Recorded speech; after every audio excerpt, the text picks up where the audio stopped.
Why, hello everybody. I hope everybody's having a great day. We really figured out that mod situation, huh? Oh my god, I love YouTube functionality. It's so great. I'm so glad that it's so easy to use and that it just finds everything out. Anyway, how's everybody doing today? I hope everybody's doing great. We got some pretty good videos today. As I'm sure maybe you have heard, there has been an incident involving the president of the United States and one of their, I guess, I don't think it's a fundraising dinner, but something interesting has happened. There was a person arrested, a police officer injured. So we're going to be talking about, at least a little bit, tangentially, some of the ills of what's been plaguing our political system, so to speak, and how people are kind of feeling about it. I have some very strong feelings in directions, but I think it's mostly due in part to people not engaging with the political system in a healthy degree or a healthy manner, which I think everybody with any amount of thinking can agree. But first, we're going to start with how Amazon is absolutely making everything garbagey as they want to do. That is so funny because I can see a chat right here on YouTube and in my on the side right here on the actual website, but I can't see it in my little multi-chat box. So thank you also OBS for working today. Today's a bit of a scuffed day if you can't tell. Anyway, let's see what Bell Euler's got for us. Well, it seems at least... Thank you, Bell Euler. Hang on. We're going to see what Bell Euler's got for us. I've been sitting on this video for a little bit, but I want to see what Amazon's messing about with us on. So, with that, let's get right to it. Well, it seems at least one thing hasn't went great for Big Jeffrey. Amazon has just announced that to better serve their players, that's a quote, on their Luna game streaming service, they are now going to turn off the ability to buy or stream your own games. And well, that's for those left. Remember, to better serve the players, we're going to turn off functionality. With unplayable libraries, there would be no refunds. Doesn't really sound great, does it? You see, 4 years ago, Amazon wanted to offer you the future for gaming. A way to bypass the need for a console, but without hurt. Isn't this the thing? It wasn't, okay, it wasn't Luna.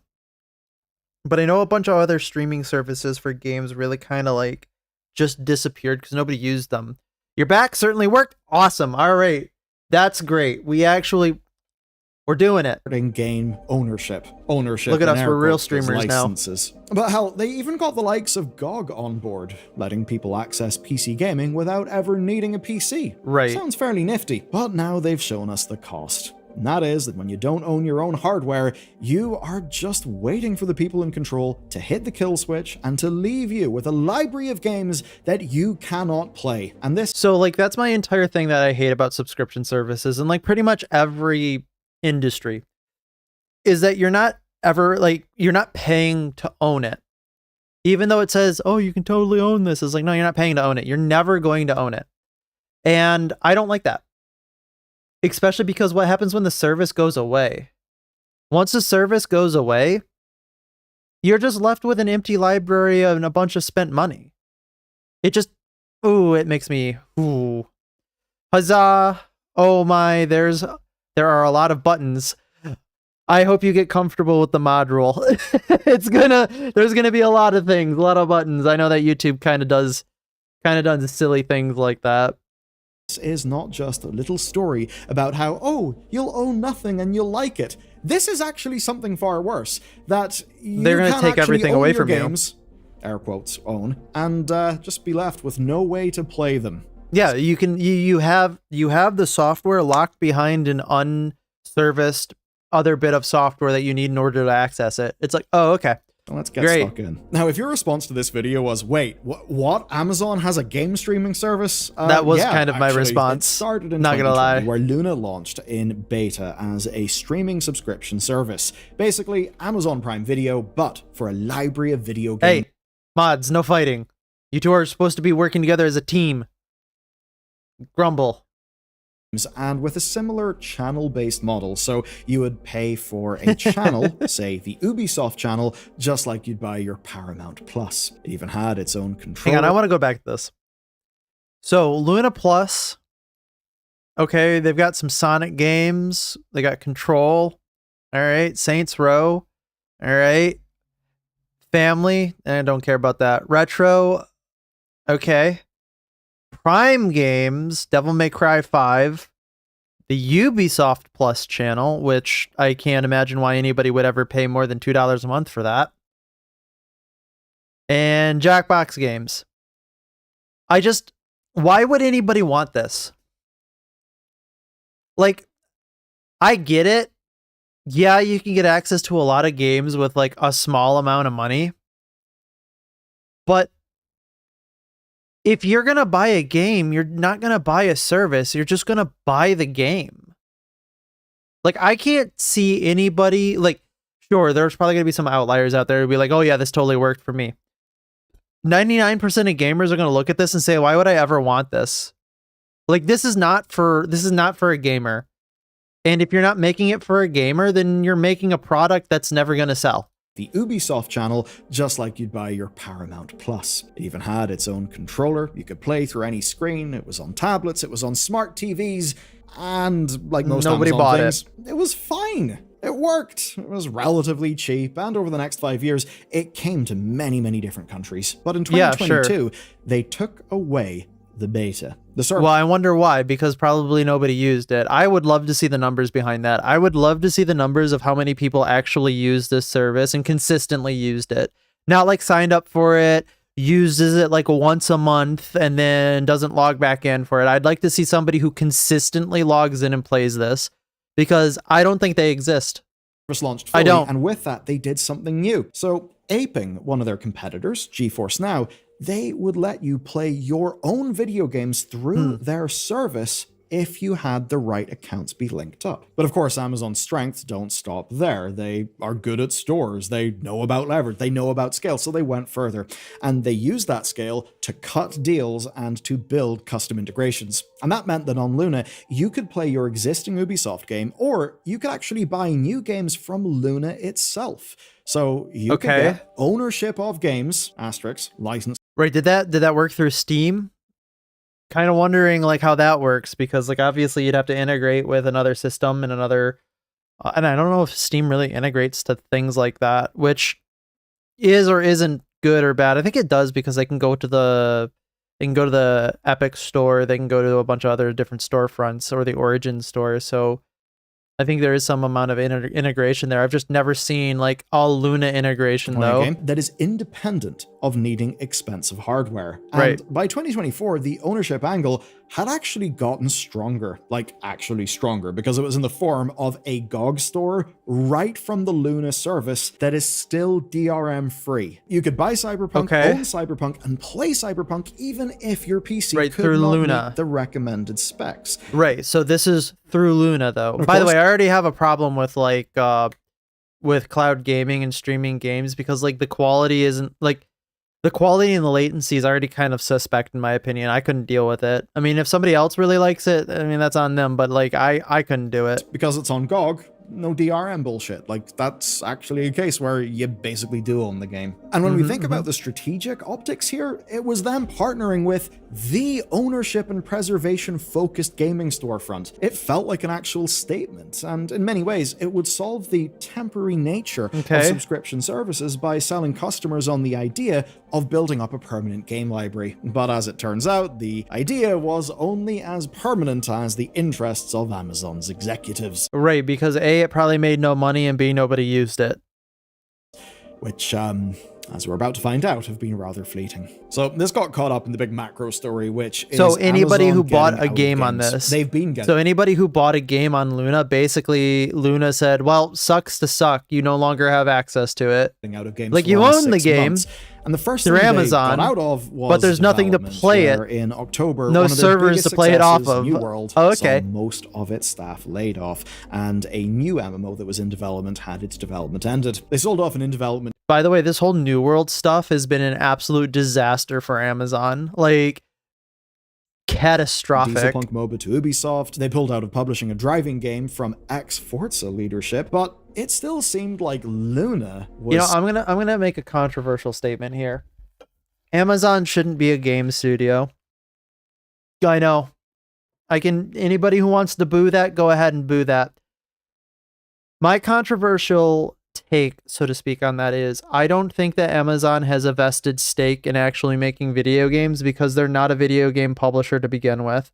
Not to say that people who aren't video game publishers can't then make video games. I'm saying that they're coming at it from the perspective of a business rather than the perspective of a creative, and they are trying to make something that's going to exist solely for the purpose of making money and not exist for the purposes of being what a game is. At least that's my take on the entire situation.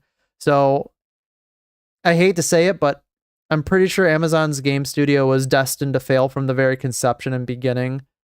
safe. And that's because I don't hate to say it, I don't like Amazon, but rebranded I tolerate it as a necessary evil. Just a rebranding, it did not change that much. Players could still get games and codes for GOG or the Epic Games Store. Your Amazon Prime subscription would now give you access to Luna streaming by default, which basically meant it looked like Amazon was putting all of their eggs in the Luna basket and having that basket and nobody be tied still to used Amazon it. Prime. But it now turns out we really overestimated how big that basket was. Now, this was first flagged up through emails that were sent. Because, and shock among shocks, people want to be able to play their games with no latency. That's a big issue. And people want to own their games and play them whenever they want to. Huh. To subscribers. That's actually, I'm going to be honest, that's my biggest criticism about Steam is you can play them offline, which is great. But you can't play them if Steam does not exist on your PC. That is one of my, at least that's what I have run into as a problem with Steam, is you can't play them without Steam. That does make me a little upset, but I like Steam. So I have a broad tolerance for it. Because if Steam does go away, then I lose access to my entire games library. I trust Gabe to be able to say like, oh yeah, this Steam thing's not going to work. We're just going to go ahead and release all the keys so that people who actually own games through Steam have a chance to, you know, actually play them without Steam. But still. Happened is that Amazon has announced I don't want that to happen. As of April 10th, they've come up with, quote, a better way to serve their players. So obviously, this is a good news story, right? Well, their better way to serve players is having Luna stop offering access to third-party subscriptions, individual purchases, or stores to buy them from. That means the GOG store, the Ubisoft store, all those things would be discontinued from Luna and the streaming library of rotating AAA. Yeah, because nobody was playing through them and they weren't making enough money in order to maintain integration. And indie games plus cloud games like the I wonder how that worked. AI-powered Snoop Dogg courtroom game. Good news is that would stay, so you can still have your Snoop Slop. Oh, so very generous of them. But I'm also not a fan of game ownership, quote ownership, as opposed to actually owning games, but it's a hell of a lot more convenient. I totally agree. Like, I do totally 100% agree with that.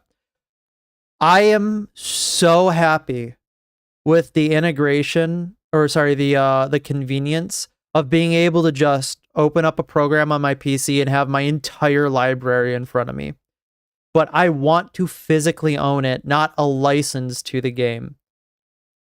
And it's so upsetting to me because when you really take back and think about it, you don't own it.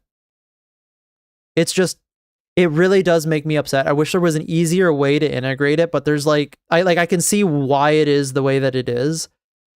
And I'm hoping in the future when more normies and more people who are like, you know, gamers get into policy making, which they are, eventually we can transition to a place where, okay, you don't actually sell the games anymore. You're selling contracts to playing the games. Why don't we go ahead and now make that illegal? You actually have to sell them the product. You can't take it away from them. Because once you start allowing companies to only sell you licenses to products, you allow companies to have the power to take away the license for any reason. And you can really start to utilize that to start down an incredibly dark path when you use when you take the logical end to that. And I really am not comfortable living in a world where that's the case. I haven't actually got to the real bad news yet, and that is that by June 10th, you're not going to be able to play the games you previously purchased. Yeah, That's because the quite system's problem. gone. Basically, you'll no longer be able to stream games from those accounts, even if you bought the games through Luna. Yeah. Even your save data on the platform only gets to exist for 90 days after June 10th. And while you can download... Yeah, good job. You just went ahead and gave Amazon free money, and now they're just going to take everything that you owned away from you. Amazon makes... That's a lie. You owned the game, big quotes, but you can't play it because Luna no longer exists to stream it. no guarantees about your save data working. What they can... If Amazon were actually a stand-up company, which they're not, they would say, okay, you own this game, we'll allow you to transfer ownership of this game to any platform that you choose. They're never going to do that. Guarantee, though, because fuck is you. that you'll get no refunds for any of it. Why are there no refunds? Well, because in paper, these games are still playable. You can still run your Ubisoft or GOG games through another platform. You know, the other platform that you probably don't have, because that's why you're playing on Luna in the first place. So that's pretty bad, but hey, it's a great thing that PC gaming... So I'll issue an addendum to that. If you can transfer it to another platform, okay, we're great. Good. That is true that they might not have it, but then again, how easy is that going to be? Like, is that actually something that you can do? Because I'd be curious if that actually happens. Is so very financially accessible right now. Yeah, this one's quite bad. Here's a quote from Amazon. Until now, playing on the big screen usually means expensive consoles, costly graphics cards, and they go on in that quote. Sure. Now, that is what Jeff Gaddis, the GM of Amazon Luna, was claiming whenever they announced their October rebrand. Basically, that Luna was built to solve that problem of needing a big expensive GPU. And look, in many ways, that's actually how Luna worked. I hate to say it, but if anybody here is a fan of cloud gaming, it's never going to work. Principle, it just never will, PC on principle. Or console at the right specs. People don't want to play money, through a cloud when they can play on their own hardware. Was an issue, and Luna would mean that you didn't have to do that. It was a decent way to play games. The percentage of people who will play and have broad tolerance for the issues of cloud gaming are in such a low percentage that it's never going to be a feasible business model. As long as your internet held up. So if that's what they were saying a handful of months ago, what's different now? Amazon made these changes knowing that the games market was kind of shifting. PC and console hardware is getting more expensive, especially the kind needed to run the biggest games. And those games themselves are getting more expensive, sometimes literally, and sometimes, well, because everything else is getting more expensive, so people have got less disposable money these days. And that's what this new wave of Luna was targeting, right? It was targeting consoles, it was sort of trying to take over the living room TV and fold everything into a general subscription. You are never going to become a market replacement for a console, and you're never going to become a market replacement for a PC. It's just not going to happen. With Amazon Not Prime. until you have immediate response Amazon in the communication between the cloud and the whatever program that you're using. In 2025, Circana's data suggests that subscription spending was up by 20%. And that trend is continuing into 2026. Basically, what we've seen from the various industry stats people is the general game spending, especially for younger Americans, was down. And that's even before the economic chaos.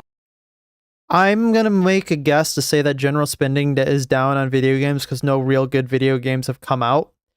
I think that this graph probably could be a lot better is if they divided it up into how many purchases were made, not how much money was spent on it, and what type of games were purchased. Because I would make the argument that I think more indie games are being bought just in general. And I think that, you know, they're obviously cheaper. People are more willing to purchase a $20 indie game or three $20 indie games than one $60 AAA game. Because most AAA games that have been coming out are just, they're garbage. They're bad. Nobody wants to play them. Yeah, sure, you'll get like maybe a couple million here and there sales, but generally they're not putting up the numbers that they're supposed to be putting up, big quotes. And I think a lot more people have been relying on older games in their library, which we've seen the numbers for, that more people play older games, or newer indie titles that probably account for a large volume or a larger percentage of sales as compared to previous years. That's just like, obviously my shot in the dark, my opinions. That's why I would like to see the numbers on that. That's went on as of late. So, in a time where players want value for their money, Amazon doubles down on subscriptions. Yep, Seems to not make gonna a work. lot of sense. But that doesn't yet tell the full story, because it's actually when we take a look at Circana's predictions for 2026 that all of this comes together. And remember, Circana are in the industry actually trusted as a source. So whenever we're talking about Circana numbers, that is stuff that actual decision makers in these companies will actually be looking at. All right, let's see the numbers. If hardware becomes cost prohibitive, expect increased play on existing devices, growth in PC and mobile gaming, and accelerated adoption of cloud gaming. Nope. Accelerated adoption of cloud gaming is not going to happen. So what we're seeing you are wrong. is Amazon are betting on the future of cloud gaming. And everything that they've done in the last 6 months tells you that they think that bet is a sure thing. Here's where the story's going to feel a bit weird for, I'd say, most people watching this video. So cloud gaming as a market in its own right has had many wobbles. I remember Gaikai or whatever it was called back in the day.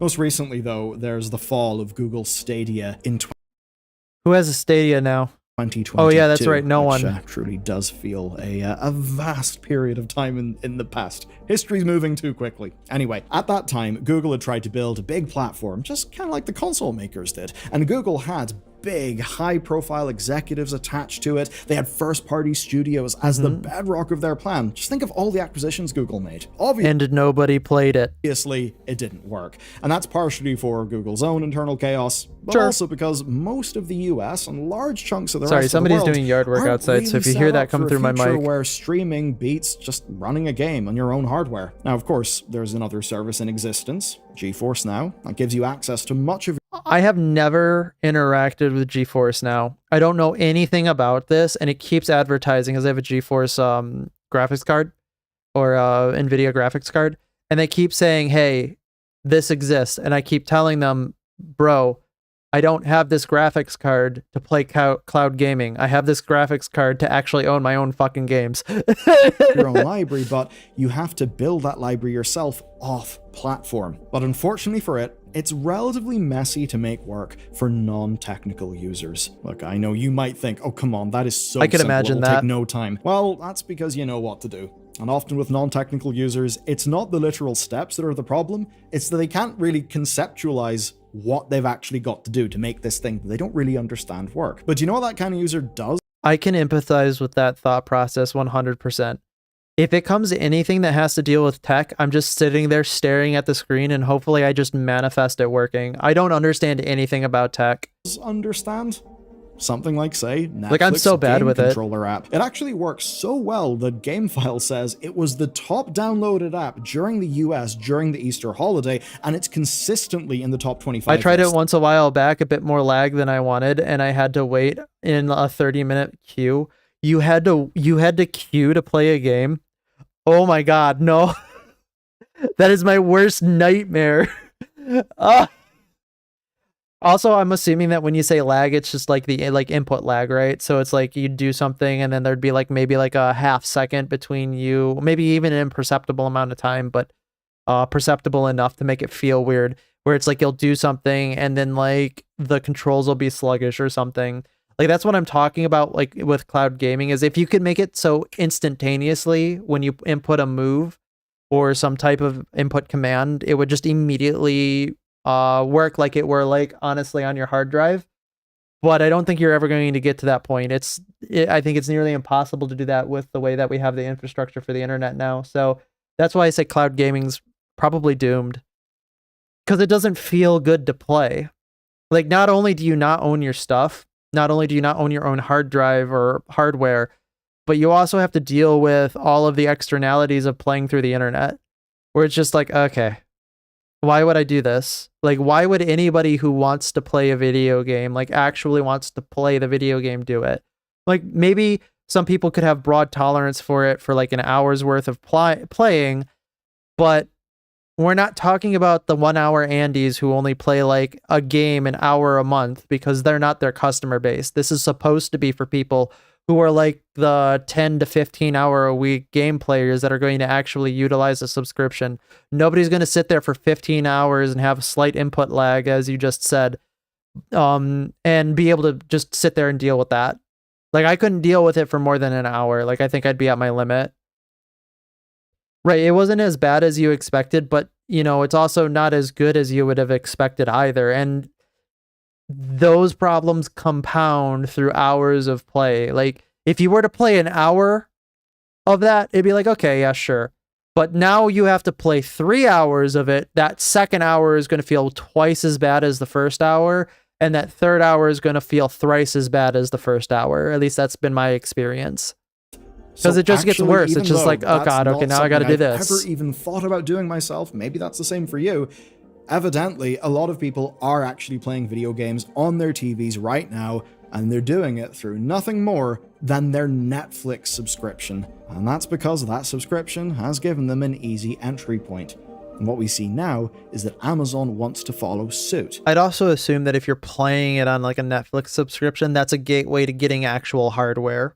So they might also be losing customers to the fact that they'll just end their service and then graduate on to actually having hardware, especially if they're using it as a trial period. So I could see that being a thing too. So what they're focusing on is not getting you or I to move it's our not gaming sustainable. habit over to Luna. They're instead focusing. It's just more convenient for people to have hardware. Existing Amazon Prime subscribers, basically giving them more value and more things, and targeting their business towards the kind of people that would not know what a GOG is. Or maybe wouldn't even know what an Ubisoft is. That's the point. Luna offers a subscription service bundled in with an existing product that many people have. Prime. The gaming content will be entry level enough that all you'll need is just... But you still need people to use the service in order for it to be viable, in order for it to continue getting investment. A mobile phone and we return back to the original premise. Just like Netflix. I don't think people are using this service. Prestigious games entirely. They're still happy to put those things up in a rotating library for access when, say, an audience wants something that's not, I don't know, like a Jackbox style party game. And they're still happy to use all this as a selling point for Twitch subscriptions. But the concerns about that's right. Amazon does own Twitch. To people who would consider themselves to be gaming enthusiasts, those things I still won't change my opinion on them Amazon anymore. And that's why some people who moved into Luna are feeling extremely burned right now. So then, the people running Luna in 2024 believed so much that gamers would care about ownership of their games and game streaming that they decided to partner with GOG, a storefront that's entirely geared towards enthusiasts. Yep. As far as partners go, few would be better placed to convince hardcore gamers that Luna actually cared about the same things that they did. Though obviously, it's not just Luna, it's Amazon Luna, and I think Amazon being there, well, just means that most people would have tuned out to that message. Now, I'm sure those execs had good enough intentions, but as of now... You know what? I wonder if there's actually a number for that. Let's see. How many people use Luna? So use Amazon Luna. 200 million Amazon Prime subscribers but technically has access to, so there are no numbers on how many people use Luna. Fire TV users, so no, there are no actual numbers on Luna. It's just about how many Amazon Prime subscribers. So let's see what is the approximate figure of Amazon Luna users? Let's see if we can get an approximation. No. I don't think there's any way that I can narrow that down. I wish I had a number on that. The promises made to players about their libraries won't matter either. It's not Amazon's problem that you now may be left with a library of games that you purchased, but nothing to actually play the games on. Yeah, that's not Amazon's problem. That's your problem, end user. You didn't read the license. You didn't read the agreement. Because Amazon has got to go and target a new audience. An audience much less plugged into our concerns. For the people who did care, they just got burned. Amazon Also, like them transitioning to trying to get people who are not plugged into the gaming circles is kind of predatory anyway, because they're going to be making, or they're going to be peddling a little bit lower quality content. And I feel bad for those people because they're not getting the best. Honestly, if they enjoy it though, it's free for them to enjoy. If they enjoy it, whatever, that's fine. I'm just upset again that they created a service probably solely only trying to get money, and then when it didn't work out, instead of reinvesting in it or retooling it to actually provide the services that people want, they said, nah, we're done. Showed them It's like, a okay. glimpse of what cloud gaming could look like, a version of cloud gaming where you could actually buy the game and own the game and play it in some other bit of hardware whenever you got that eventually. But now that's dead. Those people just won't be able to play the games that they bought, and they won't be refunded. Yep. So it's a pretty shit move, Amazon. Not a big fan. And when you sum the totality of damage they have done to the games industry, it's shocking. I'm going to be fair. Most of the people who probably bought this stuff through Luna probably also have the hardware to play it somewhere in their life or have the ability to get to it. I'm going to just spitball out there because I don't think that this was a product that the regular average normie non-gamer's using. Look, it's a lot of damage that you will not have seen spitballing as a on consumer. that one. I have no proof of here, it. Years and years and years, but that's what I believe. Of people's careers that have continually just been thrown into a black hole, meaning that people who have specialized in game development, game developers, were doing a bunch of game development. There was no game at the end. It just ended up being this big black hole of potential, right?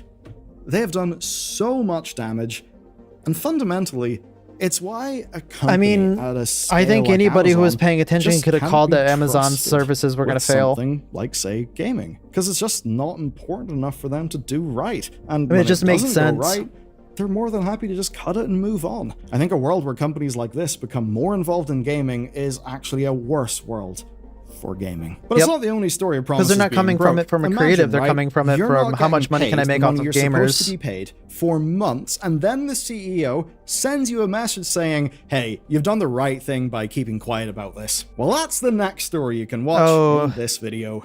It's quite a spicy one. I don't want to talk about the RAM crisis because I don't know much about that. All I know is that's just like insane. But like I said earlier, if you didn't see this failing from the beginning, then you just weren't paying attention. Like, it's great to have a service that people can pay like a subscription on and say, oh, we're just going to give you this subscription to games that you can play it through the cloud and it's going to be okay. That'd be great if it worked. I think the practical reality is it just doesn't work, because you're either going to attract somebody who's going to try out a game, really like it, and then make changes in their life in order to purchase a machine, in order to own their games directly on their system, or it's just not going to be a good service and nobody's going to use it. You're going to miss-target your audience. I don't see it ever working out. And I think that most of this was a cynical business decision, saying we can probably try to make money from this market that's underserved, rather than understanding the market before they went in. I don't know. It does make me a little questioning on some of the choices. I mean, obviously we know what the choices was. It was, do we want to make money? Yeah, we're going to try to make money here. And if we don't, we're going to make it a tax write-off. All right. We're going to be moving on to some, I know, politics. Oh no. But I think it's important to talk about because obviously the rhetoric on both sides have started getting very heated. Again, we just had an incident at the White House Correspondents' Dinner in California. So we're going to start talking about that, and we're going to start off with Nick Shirley. Because Nick Shirley just started doing hang on, sorry about that. Some more fraud coverage in California, which, again, this is California again being mentioned. And he's been getting a lot of death threats and stuff sent his way, which is out of pocket and very ungood. So he wanted to talk about that. I want to talk about it as well because, whereas I am a relative nobody on the internet, which is fine, I do expect in the future to have to deal with unhinged people I just think that the amount of unhingedness from people is a little bit more directional than some people would like to admit. And definitely it should be called out at every point so that these people are shown to be the unhinged people that they are. So the threats and the risk are actually very real. In fact, today, April 27th, is a day that I'm supposedly supposed to die according to a threat made on the internet. In fact, like, this is just insane. This is going to be you on April 27th, 2026 in a muddy ditch alongside the highway with your mother. Enjoy the last couple of months, buddy. This is just so not... This is a DM, by the way, from somebody who's got a check mark on Twitter. I think that's Twitter. I'm pretty sure that is. I'm not sure, though, but that's not okay. This is not okay. This is not okay in any world. If you are so upset by somebody that you think it's okay to send them essentially a death threat in a DM, don't. Go outside, touch some grass, go actually make some real life friends. in fact, it's a photo of me. And make some real life friends that disagree with you. Because you can't be doing this. In a ditch with a decapitated head that says, this is going to be you on April 27th, 2026, in a muddy ditch alongside the highway with your mother. Enjoy Not cool. your last couple of months, buddy. So I share this not to scare people, but to more so show By the way, this is all because he's uncovering fraud. them what it's actually like, kind of being in the political climate, not just seeing it from the outside, but being someone who's actually living through it. Yep. Especially with the last assassination attempt on Donald Trump, the threats are real. Which and you do literally have a small happened like 2 days ago. percentage of the country, even if it's just 1%, that has gone radical. And now I'm not sharing this stuff with you guys to make you guys scared for me. More so, I'm just sharing this so you guys can actually understand what it's actually like living in the political climate. A lot of you guys see it from the outside. And again, he shouldn't be in the political climate because all he's doing is exposing government spending fraud. Like, period. That is not a political statement. Everybody from either side of the aisle should want to minimize as much fraud as possible. That should be a ubiquitous, bipartisan thing, that if there is fraud on any side, you should want to get rid of it. That's not a radical position. That is what everybody should agree on. Side, but very few people actually enter into the arena. And for me, when I exposed the Minnesota fraud, I was forced to enter into that arena after everything took place. Yes, you were. Whether between exposing billions of dollars in fraud, the riots that took place, the shootings that took place, it created a crazy atmosphere where my name was in the forefront of it. And at that time, actually, in Minnesota, you had people posting signs on street poles that said this. These were on signs in Minnesota. It says, Nick surely brought ICE to Minnesota. He helped kill Renee Good. Do not let him in your business. If you see this man, tell him to kill himself. Okay. Let's go line by line here. Nick Shirley brought ICE to Minnesota. No, he didn't. You brought that upon yourself. You did. Purely and factually, Minnesota brought that upon themselves. He helped kill Renee Good. No, she did it to herself. Plain and simple. She did. Do not let him in your business. That's discriminatory. You can't do that. You just can't. You can't do that. You cannot not serve him due to immutable characteristics. And if you're going to do it for a political reason, I'm sorry, we have already pre-existing case law on that. You cannot deny service to somebody for political grounds. If you see this man, tell him to himself. Can't do that either. Because if he actually does, you need to be held liable for murder because that is the existing law. This is an unhinged poster. Like, if you're posting this and you find yourself agreeing with it, you are unhinged. This cannot happen in a civilized society.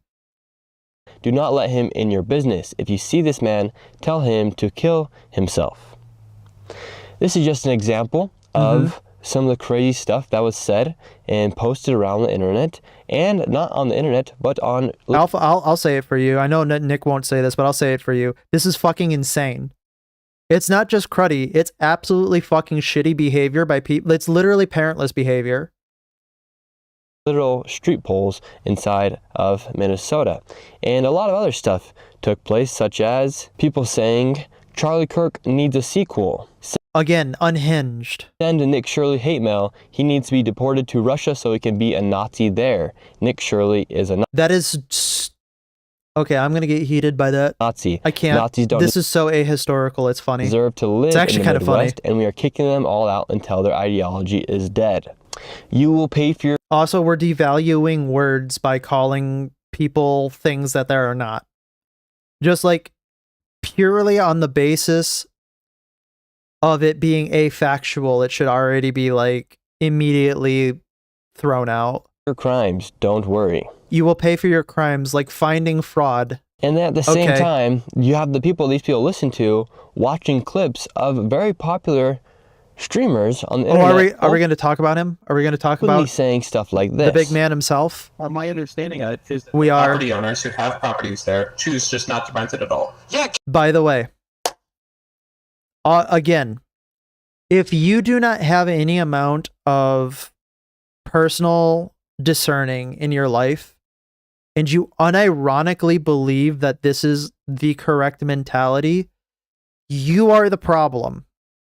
Kill them. Kill those motherfuckers and murder those motherfuckers in the street. Let the streets soak in their fucking red capitalist bloods, dude. You have people getting And by the way, we will add some context. He did immediately realize what he said was probably a little bit too hyperbolic, and I'm willing to believe that he's speaking in hyperbole here.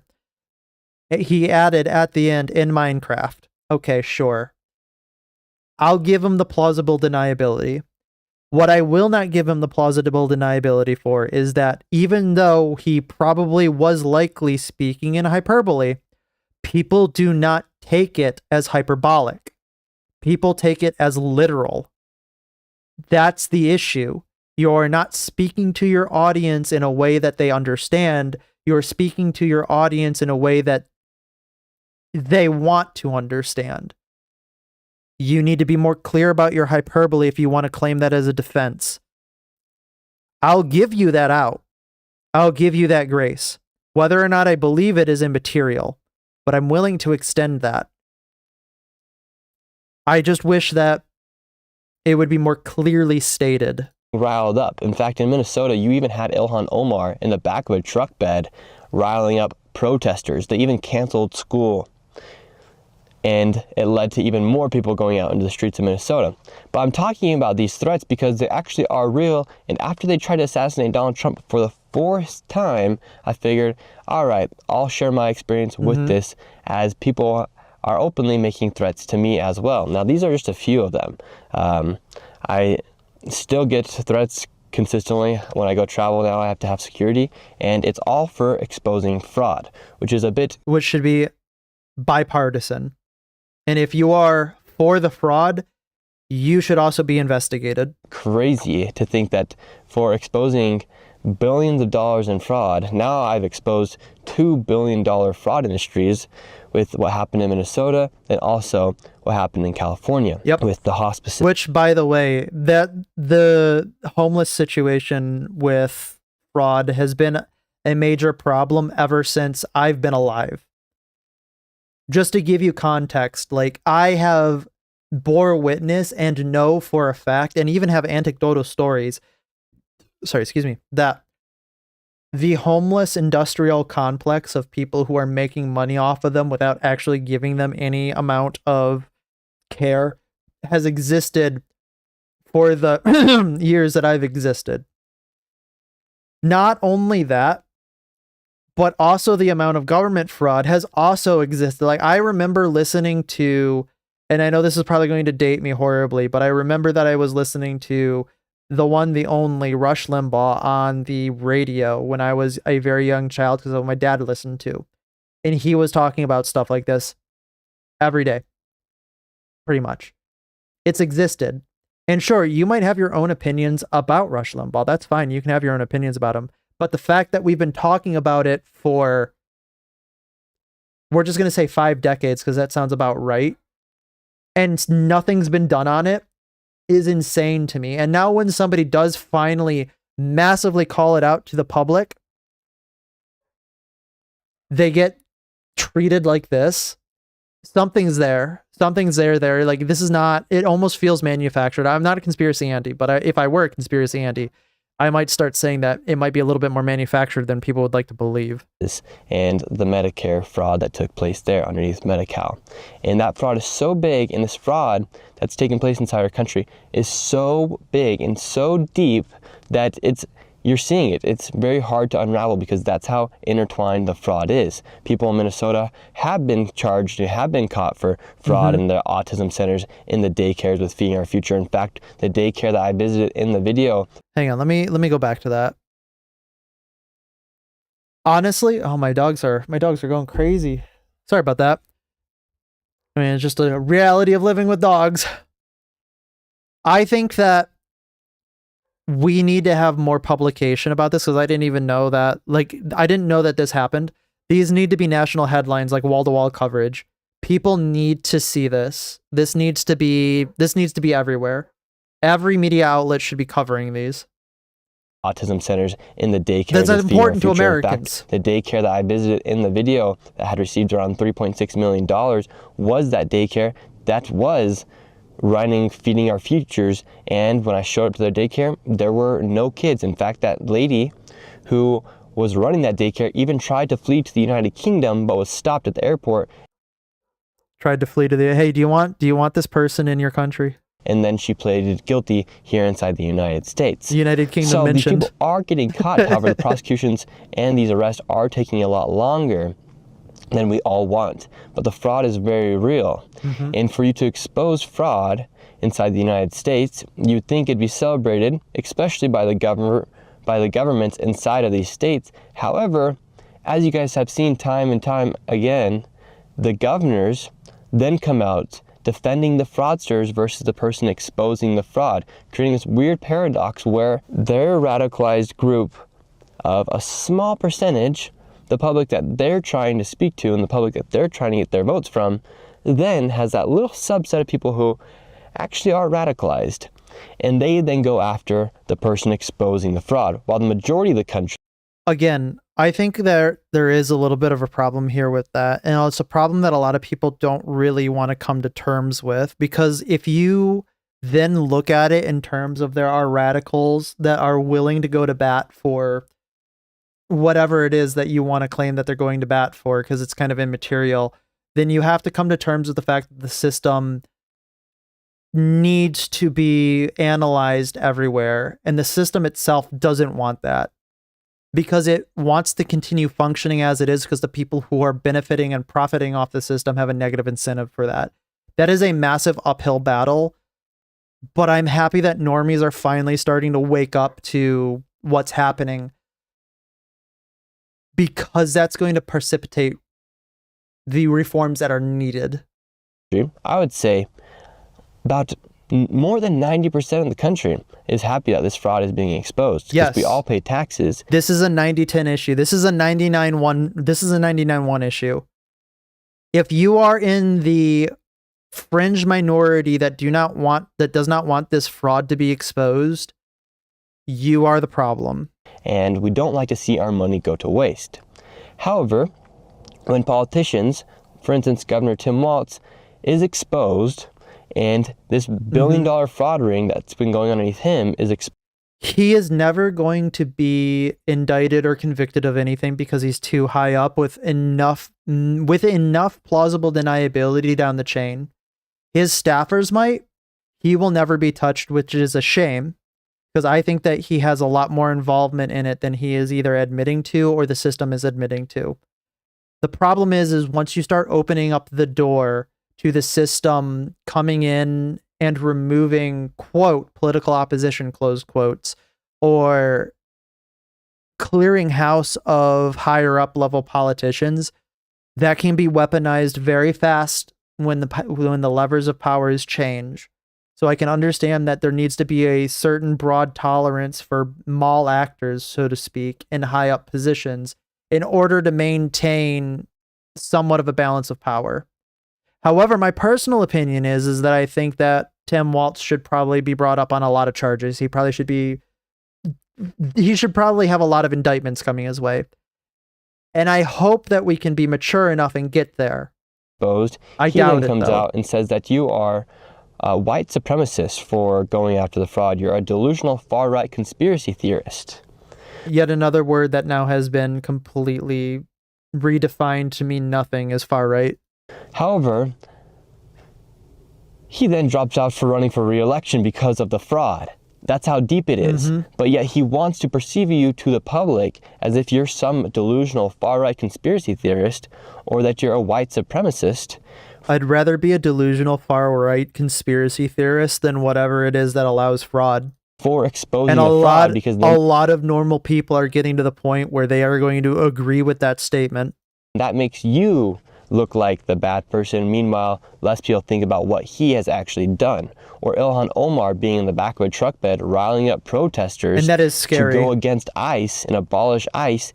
Meanwhile, there are billions of dollars of fraud that's been taking place underneath her district. And then let's take California, for example. I go there and I expose $170 million in fraud that actually exposes a whole entire billion-dollar industry. Well, what does the governor do? The governor Calls you then post an AI-generated image of myself looking like what an image. That's crazy. It's funny, but that's a pervert going into daycares. he's got somebody who's working for him that's actually a pretty good social media manager, because that is pretty funny. It's wrong on multiple different ways, but you know, it is a little funny. Asking, where are the kids? Well, the thing is, there were actually never any kids to start off with. However, millions and billions of dollars is being stolen. It does. It completely diverts away from the problem of homeless people. Like, okay, like we get it, Gavin, sure, but still. From the people of California and the people of the United States, because that money is also federal money. Yet they want to make me look like the bad person for exposing that fraud. Once again, that Controversial opinion, Nick. You are the bad person. You're the bad person because the quote good guys, close quote, say that you're the bad guy. We're going to be slowly transitioning into a world where the quote good guys, close quotes, are going to become the bad guys, and the quote bad guys, close quotes, are going to become the good guys. And I really am afraid, because there are a lot of conflations in the sense, like I just said, of what the quote right now bad guys, close quotes, are. And that's a very wide umbrella. Sure, there's a lot of people who can look at it and say, okay, you know, this is my real quick spit test. Yeah, that's bad, that's good. And a lot of people have sense about them. But when you make everything bad, nothing's going to be bad. It's going to be a very scary 2 decades out. then goes and radicalizes a small percentage of the country. Even if a small percentage of the country is radicalized, let's say just 1%, that is 3 million people. Yep. Now let's just say 0.5% of the country is radicalized, and they do believe what they hear in the news or what they hear from the 1.5 people they million. listen to. For instance, just the idea of letting red capitalist blood soak in the streets. So then let's say that 0.5% of the country is radicalized. Yep. That is still 1.5 million. How many active duty troops do we have? This is a good question. How many active duty troops does the U.S. military have? This includes 1.34 million active duty troops, 770,000 in reserve. So we're just going to round up and say 2 million troops that the United States can mobilize. So we're talking about 0.5% of the population is the current non-reserve, more than the current non-reserve amount of US military troops. If we're talking about the full 1%, that's more than active duty plus reserves of US military troops in general. Now, that's an important figure for sure. However, we are going to say that not every one of them is going to be, 100% willing to be the radical that they are exposing themselves to be. However, that is a non-insignificant amount of people. That is quite frightening, in my opinion. Got to remember to take that 0.5 out of the military as well for averages. I'm going to say like in a perfect world that the United States' military is just kind of like of one political persuasion, because the majority of them are a little bit more politically on one side than the other. You're right that there is some elasticity there, but I'm just saying, all things being equal, if we're just going to compare, because I'm just doing a strict comparison of numbers, just to give people like the idea of how many people we're talking about. Because 1% to 0.5% doesn't sound like a lot, but America does have the biggest military on the planet with 1.34 million active troops. So they're the same number when you come down to it. So if you think that 0.5 is like, that's not that much. No, 0.5 is a very large amount of people. And as a point of comparison, that's how many troops we have in the United States military. It's just like, that's still a mind-boggling amount of people. Like, it's insane. People. That's a very large size army. Yep. Like, that's a huge amount of people that are then radicalized. It's bigger than ours. And when you're walking around in public spaces where there's thousands of people, all it takes is just one radicalized person to do something crazy.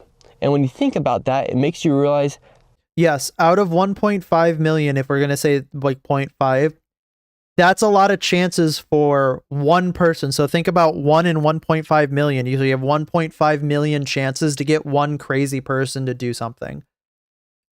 That's a pretty good fucking gamble. Like, I'm not a gambling man, but I'd take that gamble. The political climate here is inside the United States, when you have been hearing people on the right be called Nazis, fascist, far right, everything. Which devalues the word.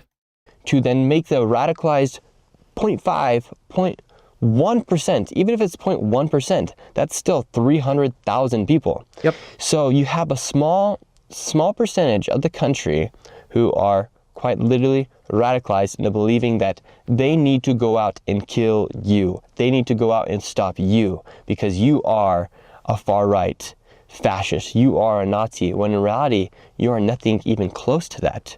And nobody wants to live in this world. I don't want to live in this world. And I bet 100% that 99% of the country doesn't want to live in that world, because that world is scary.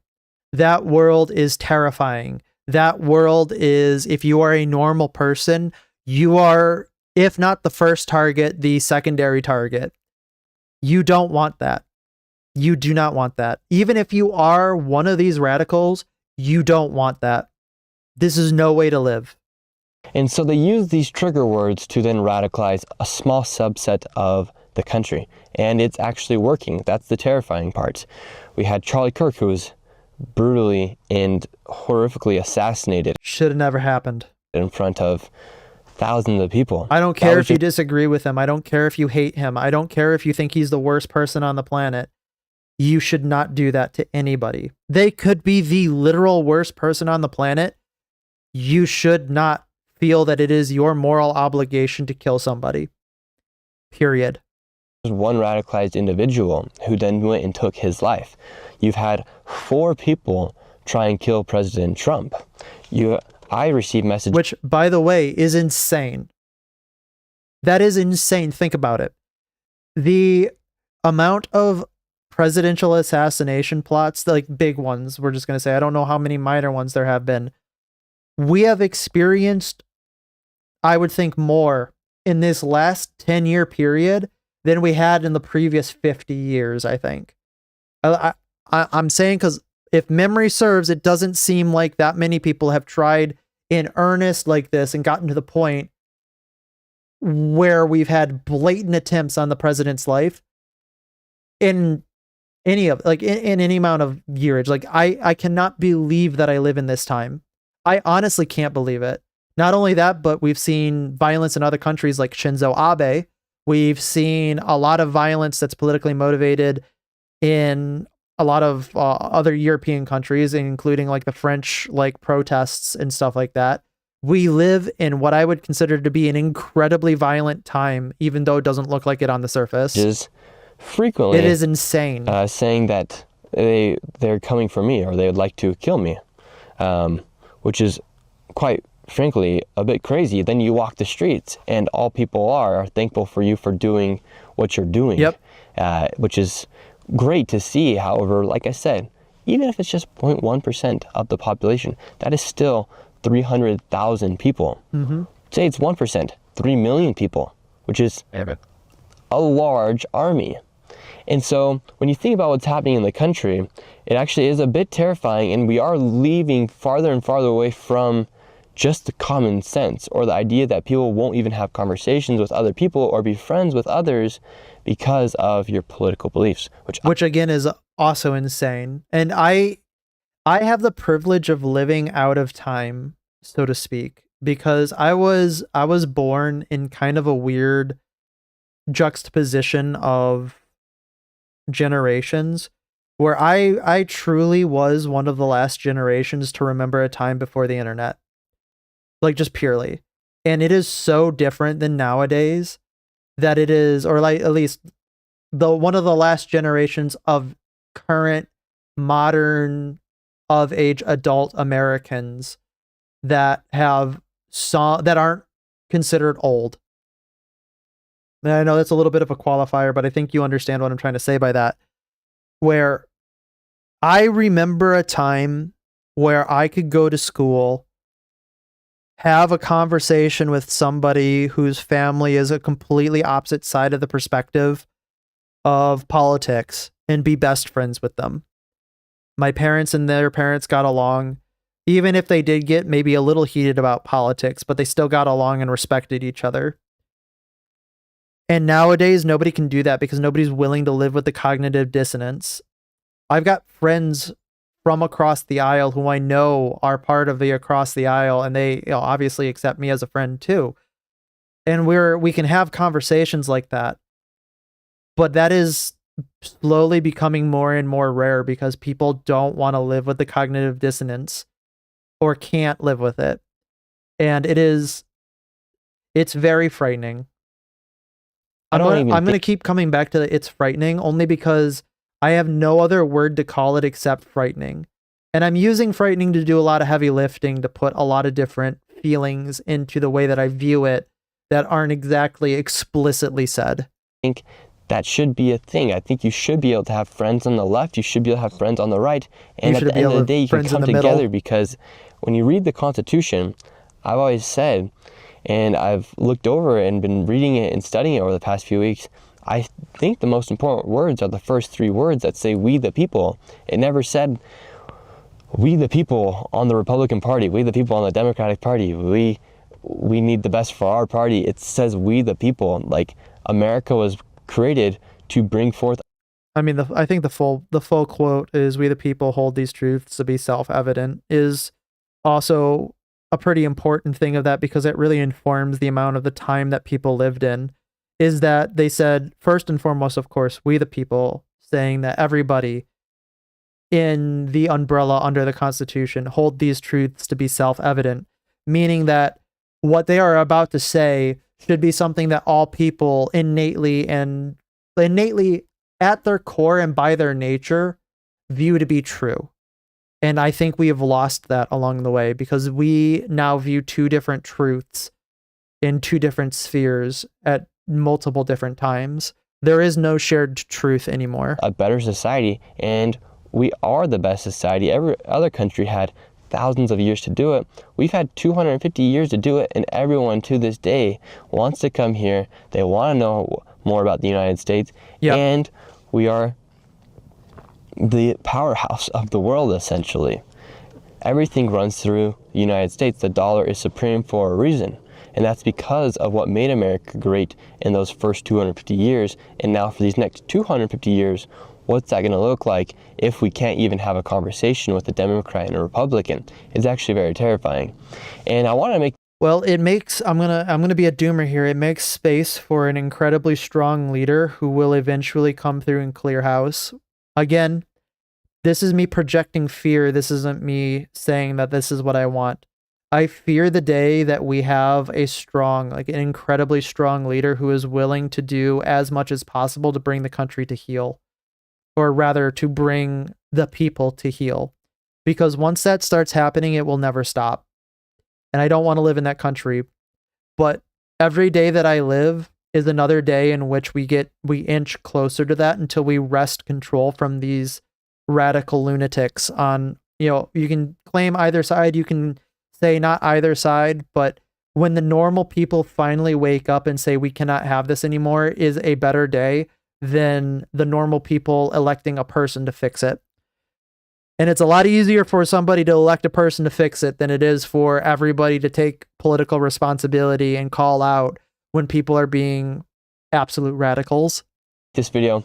It's a bit different than anything I've ever posted here on this channel, but I just wanted to show you guys and tell you guys from a perspective of somebody who's actually living inside of the arena, not just an outsider speculating or being a critic. In fact, I'm quite frankly on the streets going about making these videos, showing what's happening inside our country.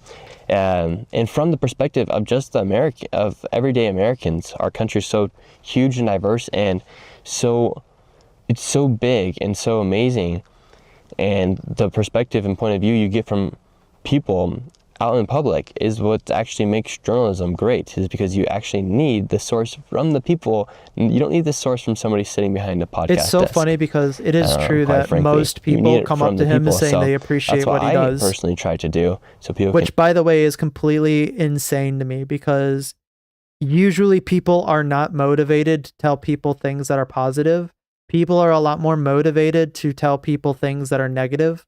At least that's been my experience, is that negativity is a lot easier to express than positivity. So if people are coming up to you overwhelmingly and saying positive things to you, that means that there is a deep-seated, at least in my opinion, sickness that is going largely unaddressed, but people know. Like, people know that this is an affirmative good. and see it for what it is. And I believe President Trump said something super important after the assassination attempt just the other night. I want to play that clip right here. Studied assassinations, and I must tell you, the most impactful people, the people that do the most, you take a look at the people, Abraham Lincoln, I mean, you go through the people that have gone through this, where they got them. But the people that do the most, the people that make the biggest impact, they're the ones that they go after. They don't go after the ones that don't do much because they like it that way. And when you look at the people that have either, whether it was an attempt or a successful attempt, they're very impactful people. Just take a look at the names. They're the big names. And I hate to This is a very rambly quote.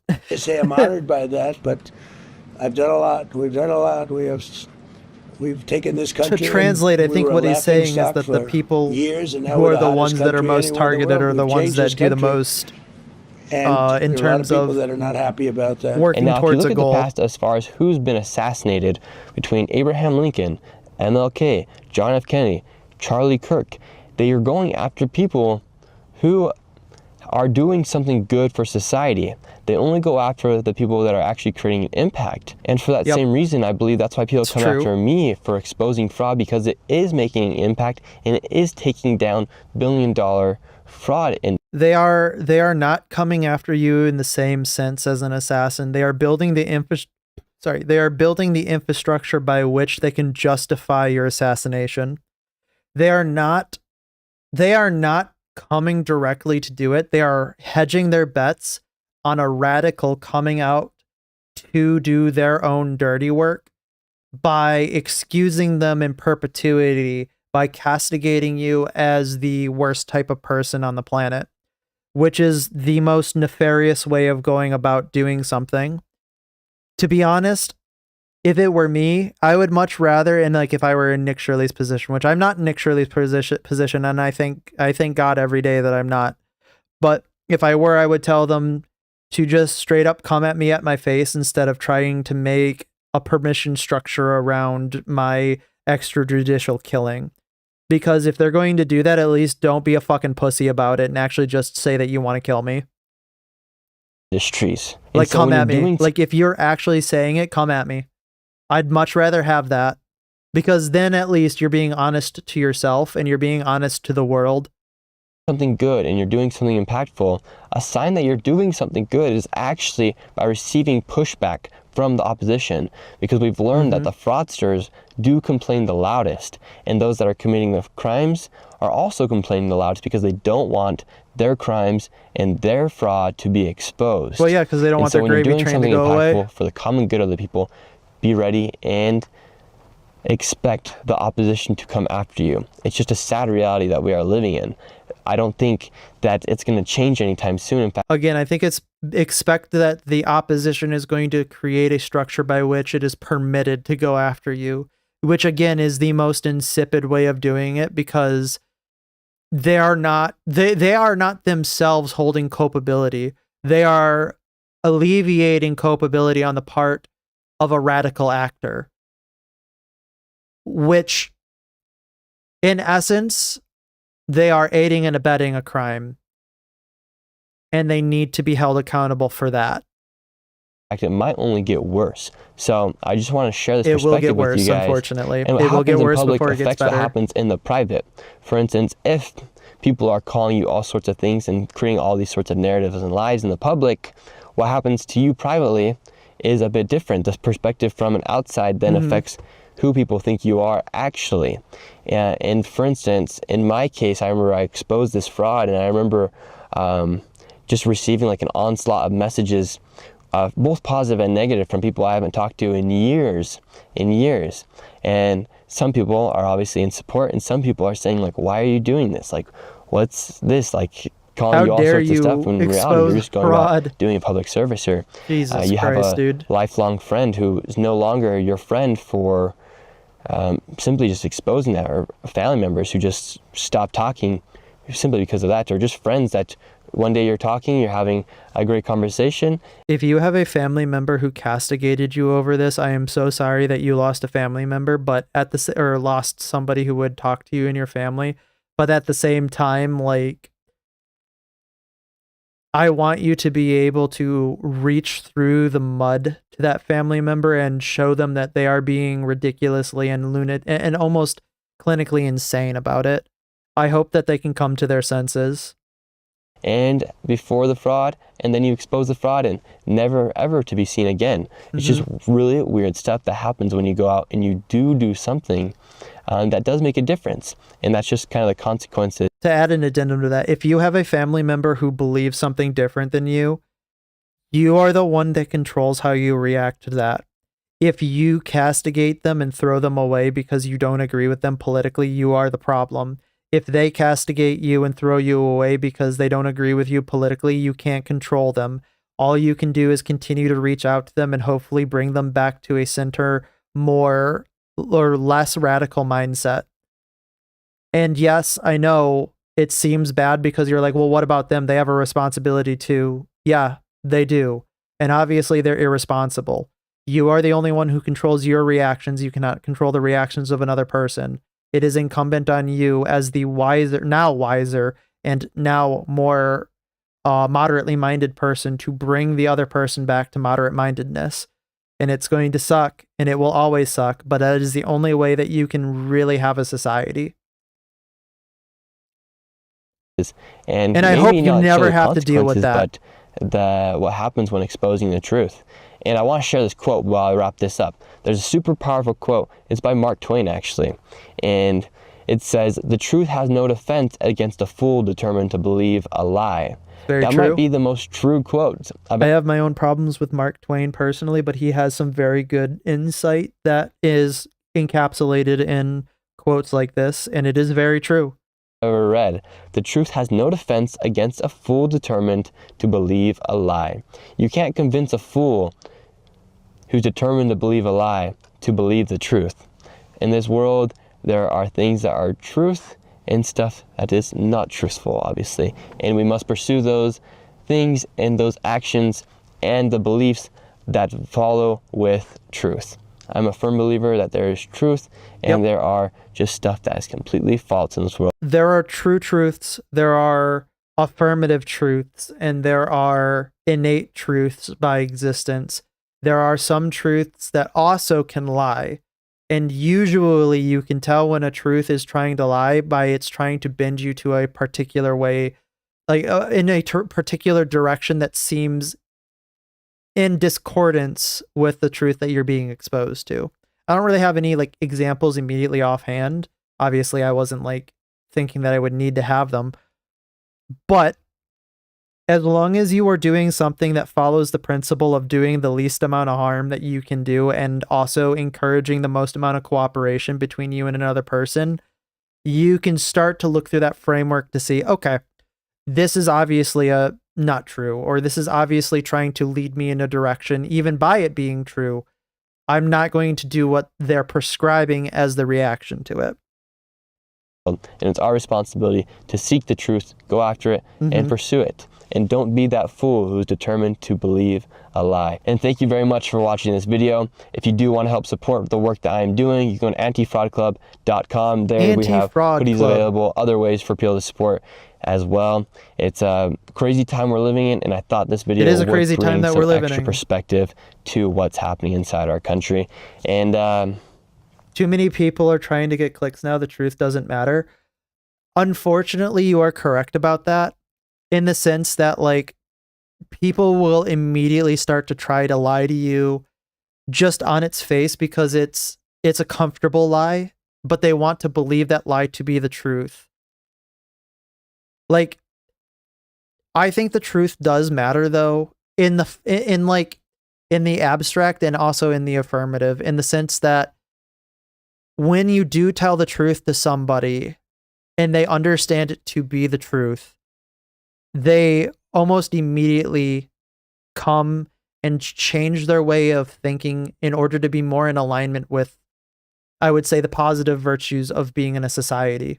I know I'm kind of like rambling, but I have to like I'm trying to piece together how I want to respond to that, because I think the truth has a power to it, in the sense that when you do speak the truth and when you do embody the truth and learn the truth, a lot of the lies start to melt away, and you realize that the truth itself is uncomfortable in most cases, and in it being uncomfortable, that's where you can start to grow.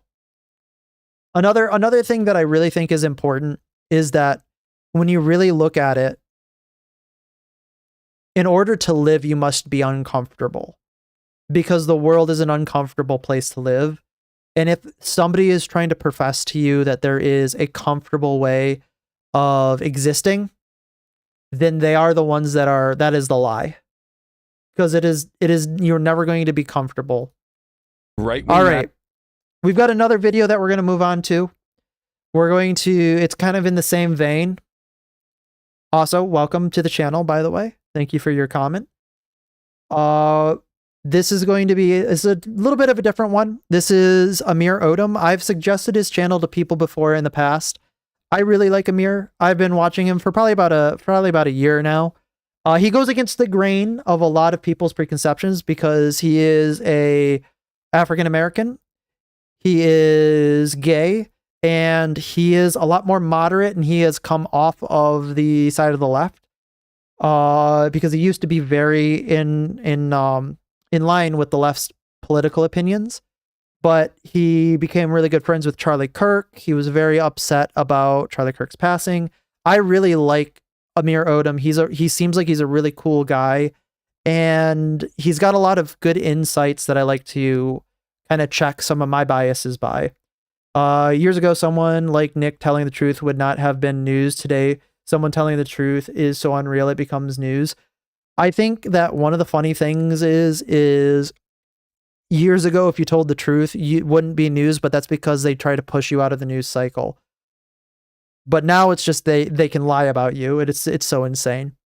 All right, let's see what Amir has for us. Right-wing radicalization. Political violence in this country. I wake up each morning hoping he has died. Well, Trump almost got shot again, and it doesn't By the way, that is an insane take. stop there. We're dragging people out of cars, we're shutting down the highway, we're pushing women and children on the ground. It's ridiculous. And as tired as I am of politics, I'm more so tired of people just being led off their emotions with no clear reasoning behind it. PSYOP or not, which we'll get into later in this video, the emotions from the shooter all the way down to your college friend, they're real.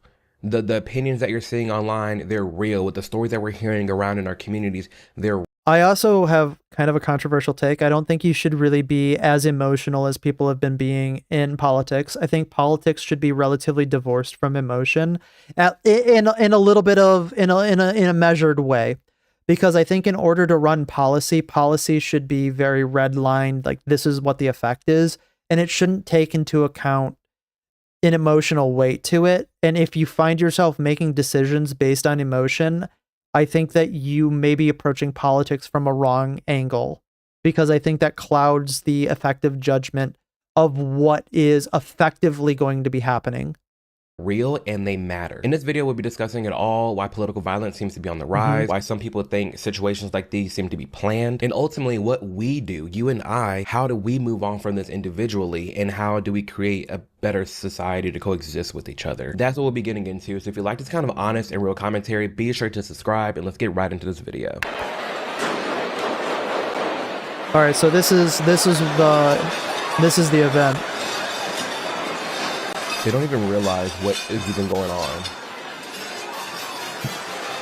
By the way, it is people who experience something like this. It makes sense because the first initial thought in the human brain is, oh, this isn't happening. But it also goes to show, like, none of the people here expect this to be happening. None of the people here are like, oh yeah, no, this could happen at any second.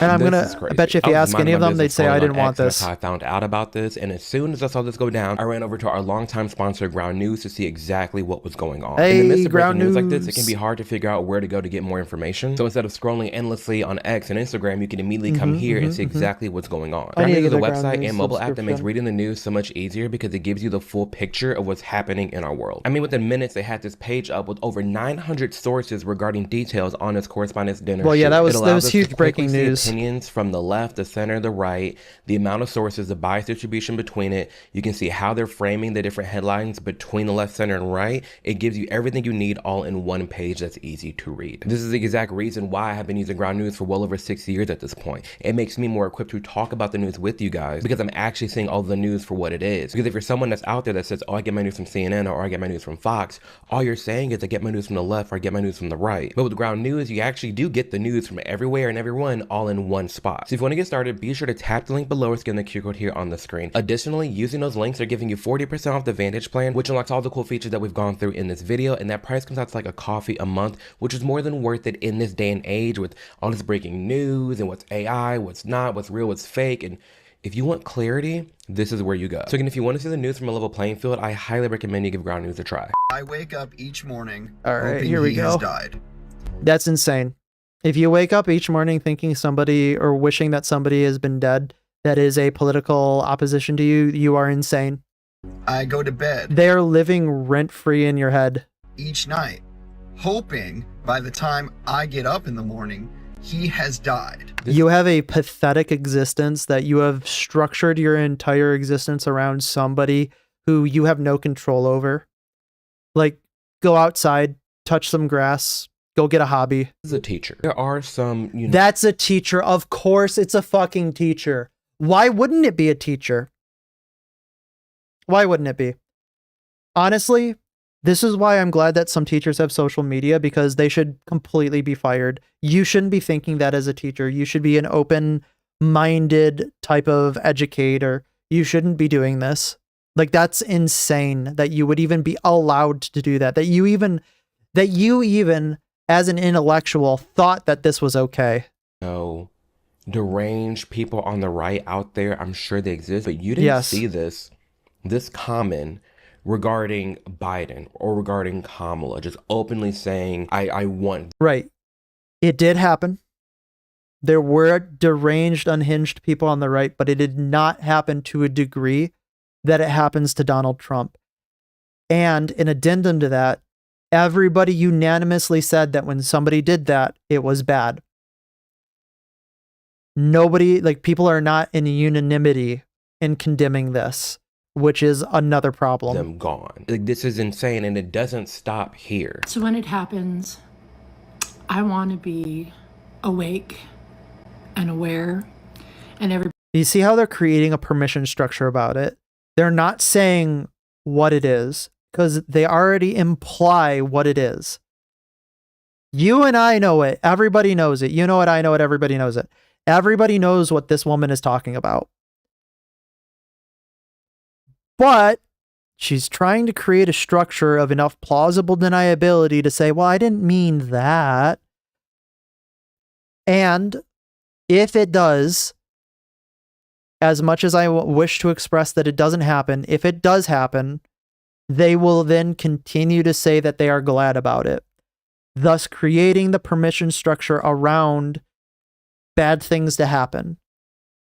This, honestly, I know it might sound a little drastic, but she should be in jail. This should be a direct call to violence, and she should be in jail. Everybody should call me. When it happens, I want it to be televised. I want it to be out there on national news right when it happens. When it happens, I want C-SPAN to cover it. I want to see it on every app there's known to man. I think that's, by the way, in the background, I think that's Paris. This is what I'm referring to. I hate to be the person on here and say, oh, left versus right, leftists are deranged, liberals are crazy. I don't like when I do that. I don't like being that person, but it's situations like this where I have no choice but to call that Nobody likes being that person. out and say, yeah, we're seeing more of this political violence on the left. Now, there's people who want to say, oh, well, this was staged, Charlie Kirk was staged, or the other shooting with Trump was staged. Despite all that, like separate yourself from that. You can say all those things are staged all you want, but it still doesn't change the fact that there are so many people who are making content like this, and that is not okay. that's still, like, there's still these people that exist. Yep. There's still those friends you have from high school, from college, the people we see out and about protesting in the streets. They still have their own emotions, their own feelings and mindset. They're still hyper emotional. They're still advocates for political violence. And that's what I want to get at and highlight is how, you know, sadly corrupted the mindset is of a lot of individuals out there regarding the right and President Trump. And even I've been critical of it. I just did a video about why people are upset at him. Like, I'm not someone that's praising him, but at the same time, damn, 3 attempts, 4. like the nonstop lies, the misinformation, and the falsehoods that are spread, large part by a lot of people in that room at that dinner. Mainstream media is the reasons why these people exist. So let's talk about the last 24 hours. I'm the type of person who feels like the truth is the best way forward. We have to get everything out onto the table. And Okay, so this is already starting, and it's starting in a way that kind of puts me on edge, saying, are you really going to try to justify this? someone who doesn't care about being in the mainstream media, who doesn't care about sitting at the cool kids table, I have the luxury to just speak my mind for you All guys. right. I don't have to tiptoe around. Period. I wish more than anything we could hold hands across the aisle and sing Kumbaya. I wish the mainstream media and most of these journalists would just report the facts, but a lot of them view themselves as political activists. Okay, you are true. That is true. They are political activists. It has been getting a bit better from the beginning of the year. They have been trying to pull that back, but we do have a massive problem with people who believe their job is journalism that are thinly veiled political activists. Yeah. Most of the journalists you see on TV, a lot of them in the room at the White House Correspondents' Dinner, they hate the president. They Yes, have they spent do. years calling him a And a lot of people are wondering why he still continues to hang out with them, but I think that actually is a good thing, because any amount of reaching across the aisle and trying to bring people back to sanity is preferable, in my opinion, than castigating them from the system. threat to democracy, a fascist, Hitler, someone who needs to be taken out. When you say these things and you advocate for these things, they hold real weight. They do. However, the problem is once you start devaluing the word to the point that they have already been devalued, which is where we're at, people don't care anymore. At this point, people who are being called these things look at the person calling them that and say, well, yeah, I'd rather be one of those than you. Now we have a problem because now our umbrella terms for people that I don't like have now started to push people in an incredibly different radical direction that now you don't want to be in and I don't want to be in and nobody does. You can't sit here and say, how did this happen? Or, oh my gosh, it could be the political violence and people are crazy. You're promoting that and pushing that. You're saying the man is Hitler. You're saying anybody who supports him is Hitler. You're saying we need to punch these people in the face. We're going to get into all these different clips. But the fact of the matter is... By the way, if somebody ever tells you that it is okay to punch anybody in the face, regardless of their political affiliation or how much you do or do not like them, that is wrong. Once you start saying that it's okay to do that, you have created a permission structure to break the rules of society and enact sometimes vigilante, sometimes not, but in all cases, violence upon somebody that you disagree with. You cannot do that. You just can't. You can't. I know I'm guilty of this too. Like in my personal life, I've been hyperbolic like that, and maybe I've gotten my own feelings. However, here, it is important for everybody to realize that if we're being intellectually honest, this is not the way to live, and we do not want that. People are going to mess up. It's fine. I understand that. But the overall takeaway is you should take in your heart, it is not okay to commit violence on somebody for any reason. You don't, yeah. Again, asterisk, because there's a lot of other like things going into that. I'm saying more on an inner citizen type of interaction. Like back in the day, it's like Fox News was a little bit crazy. I'm not saying the right is clear. I'm not doing that. But when in regards of what we're saying today in the last, I would say, the last 10 years, you see more craziness from the left. At the event saying horrific things about the president I won't even repeat. So when I'm flipping through channels today on the television and they're doing all of these theatrics and saying, how could this happen? I can't believe this happened. You guys are the ones who have for years tried to destroy the president. How could this happen? I don't know. Maybe can we just rewind time 4 months to see what you were saying about the president? I think we can probably find a very clear through line. You hate working class Americans. Let's be honest. You look down on them. You hate anyone who's not part of your Democrat elite media bubble. Before the event even started, Jimmy Kimmel had made a joke about Melania Trump becoming a widow. Our First Lady Melania is here. Look at Melania, so beautiful. Mrs. Trump, you have a glow like an expectant widow. I want that to just kind of sit in the air for a second. That wasn't funny. That really wasn't funny. Obviously, maybe within context, it's not funny. Maybe it was funnier before the White House Correspondents' Dinner happened. I don't think it was. Definitely distasteful. This guy does not like the president. Sure, you cannot like him. This joke is not a joke. People will see this and think that it is a call to action. This is not okay. Not okay. It's just not okay. You, Jimmy Kimmel, need to stop. You need to stop creating or participating in creating the permission structure around violence. That is absolutely disgusting, and they would never do that to a member of their own party. On CNN, before the dinner even started, S.C. Cupp... I wonder if he'd have the same energy if it came to Paul Pelosi. I wonder if he'd say that to Paul. I wonder if he had the same energy about that if he was talking about Michelle Obama. I doubt it.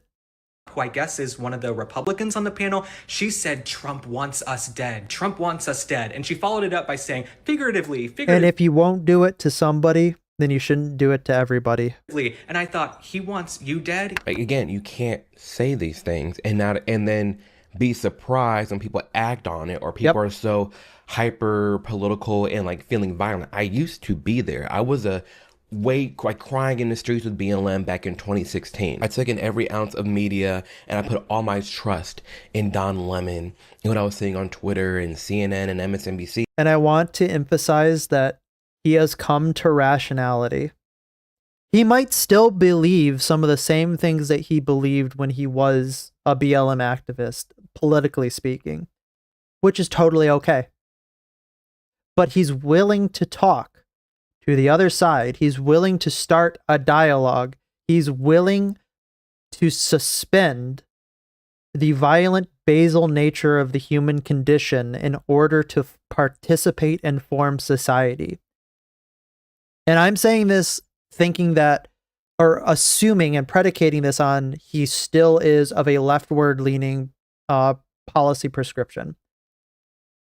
He could not be. It's immaterial. Because the most important thing is he was willing to talk. Imagine how much power there is in that small action. Only for a lot of those things to not be true. My mental health was affected severely. I was in the streets crying. I was filled with anger and rage and just being black and gay in America. And then I realized the truth of the matter. I'm like, oh, shit's not that bad. I'm being severely misled. You're being lied so to. Far. I didn't know the third one was coming within the next hour. And many people have texted me about this today, so I'm just going to say it out loud because I've also seen the clips for myself. After the horrific events transpired last night, there were many in the liberal media who were cheersing, laughing, carrying on, cavorting, having a good time, as if which is insane, by the way. Nothing had happened, and I believe I'm going to be saying that a lot today, I think. The other outcome. If we're going to be honest, they would have preferred the other outcome because for years they have tried to take the president out. Yeah, and we saw that same reaction after Charlie Kirk passed away. People stomping on his memorials, being happy about it, celebrating it. That's actually insane. You can't say the party of love, inclusivity, positivity, and then act like this. You're saying everybody else. It's the party of love and inclusivity when you are included within the umbrella of inclusivity. To the fascists, but then you're the ones trying to end people for their opinion. If they really wanted to take the high ground, they would say that they would love everybody regardless of who they are. They would take the more, and I know that this might be a little bit of a loaded observation, but they take the more Christian ground of saying that anybody, even their enemy, their most ardent, anything that would be considered anathema to their very existence, they would still love them. These people do not have the moral fortitude or the moral fiber to be able to say that they can do that. It doesn't add up. I am sick and tired of anyone pretending that political violence in this country is a both sides issue. It's not, and everyone knows it. Every time there's an act of violence from the left, BLM riots, Antifa attacks, churches being shot up by somebody driven by radical gender ideology, politicians being shot, schools being shot up by that as well. The media either goes silent or twists the narrative. They go silent or they twist the narrative. Horse blinders on. Didn't happen. There must be some way to blame the right. Bring up, Amir, well, what about Jan 6? Jan 6 was so crazy. Do you know how many Jan 6 the left has had? How many churches have been bombed? Again, having been there, there were a lot of normal people that just left. It is not nearly as bad as the media would have you believe. Rooms stormed, streets blocked, fires, burned down businesses, burned down cities. You can't equate that to the right. Actively looting and destroying businesses, setting the streets on fire, and to get on the internet and say, oh, well, it's... This was hilarious. The fiery but mostly peaceful protests. A moment that will live on in CNN infamy for the rest of their entire existence. Mostly peaceful. Like, it's not that bad, you guys. No. You have to call it out for what it is. It's disgusting behavior. And yet, it's permitted when somebody behavior on the right too. so much as breathes the wrong direction, suddenly they're Hitler. And again, and I'm going to say it, this might be controversial, but I'm going to say it again. The more you call them Hitler, the more you are not realizing that you are creating the structure by which people would view that more positively. Like, I know that sounds kind of paradoxical, but when you start putting into the public, putting in the public discourse that something is X or something is Y, you shouldn't be surprised when people figure out that it is not in fact what you are calling me is correct, they start gravitating more towards finding more broad acceptability within those umbrella movements, because they are then looking at you as a sounding board to tell them what actually is truth in the world, because you are exposing an untruth. Data that they love to quote so much on political violence is cooked. Those studies conveniently leave out violence conducted at protests and violence tied to religious motivations, meaning when little kids are shot up at a Catholic school or... Also, we are not even beginning to talk about how the SPLC, which is the Southern Poverty Law Center, literally just got exposed for funding those types of groups, funding right-wing groups in order to create a problem that they solve. Alrighty, that's it for me. Have a good rest of the stream. All right, have a good one. I hope you have a great night, and I think you might still be doing the play like you said, so I hope that's also going well for you too. Have a good one. I'll see you tomorrow. We're going to be playing some Grimshire. We're going to be playing probably some Pragmata. It's probably going to be a little bit longer of a stream, but have a great night. BLM riots and burns down half of a city. Thanks for coming around. Or a TPUSA chapter gets assaulted by Antifa. It's all left out. Not included. We see all those things happen nonstop. Correct, they do. I'm not saying trans people don't exist. I'm not saying gender dysphoria doesn't exist. But what I am going to point out is it is concerning the amount of trans shooters that are out there. It is concerning how angry and violent some people have become to be in the United States. Large part due to the media and the lies that they put out and what the things that they're pushing. You want to scream all this defense of women and women's rights, but you can't even define a woman. It's things like that, scenarios and situations like that that don't make sense, don't add up, and only further the divide, because you're not just being real. You're not just being real. That's not on accident. That's an intentional cover-up. They manipulate the numbers so they can blame one side while absolving their own party. I wouldn't go so far as to call it an intentional cover-up. What I would probably end up calling it is intentionally looking away, which causes a standalone complex cover-up, where people are acting in their own individual interests without like marching orders from a grander, more broad conspiracy. They're just like, I'm not going to cover that because I don't want to, because it doesn't confirm my ideology, and everyone does it. So I don't think that there's a broad cabal of people who are choosing not to cover things. I think that there are individuals who don't want to cover things that then compound to make it look like a grander conspiracy is happening. Of any responsibility. Yep. When Democrats and their media allies for years call conservatives Nazis, fascists, or Hitler reincarnated, what do you think that does? That gives the unhinged permission to act out. That also pushes people in that direction as well, which is paradoxical, but it does. You expect, if you're saying someone's a Nazi, someone's Hitler, those aren't good people. So when you have people go after them, what do you expect to happen? Kind of is saying, hey, you know, I said, we don't creating want Hitler, a permission like, structure Hitler's the most around worst person violence in the world to exist.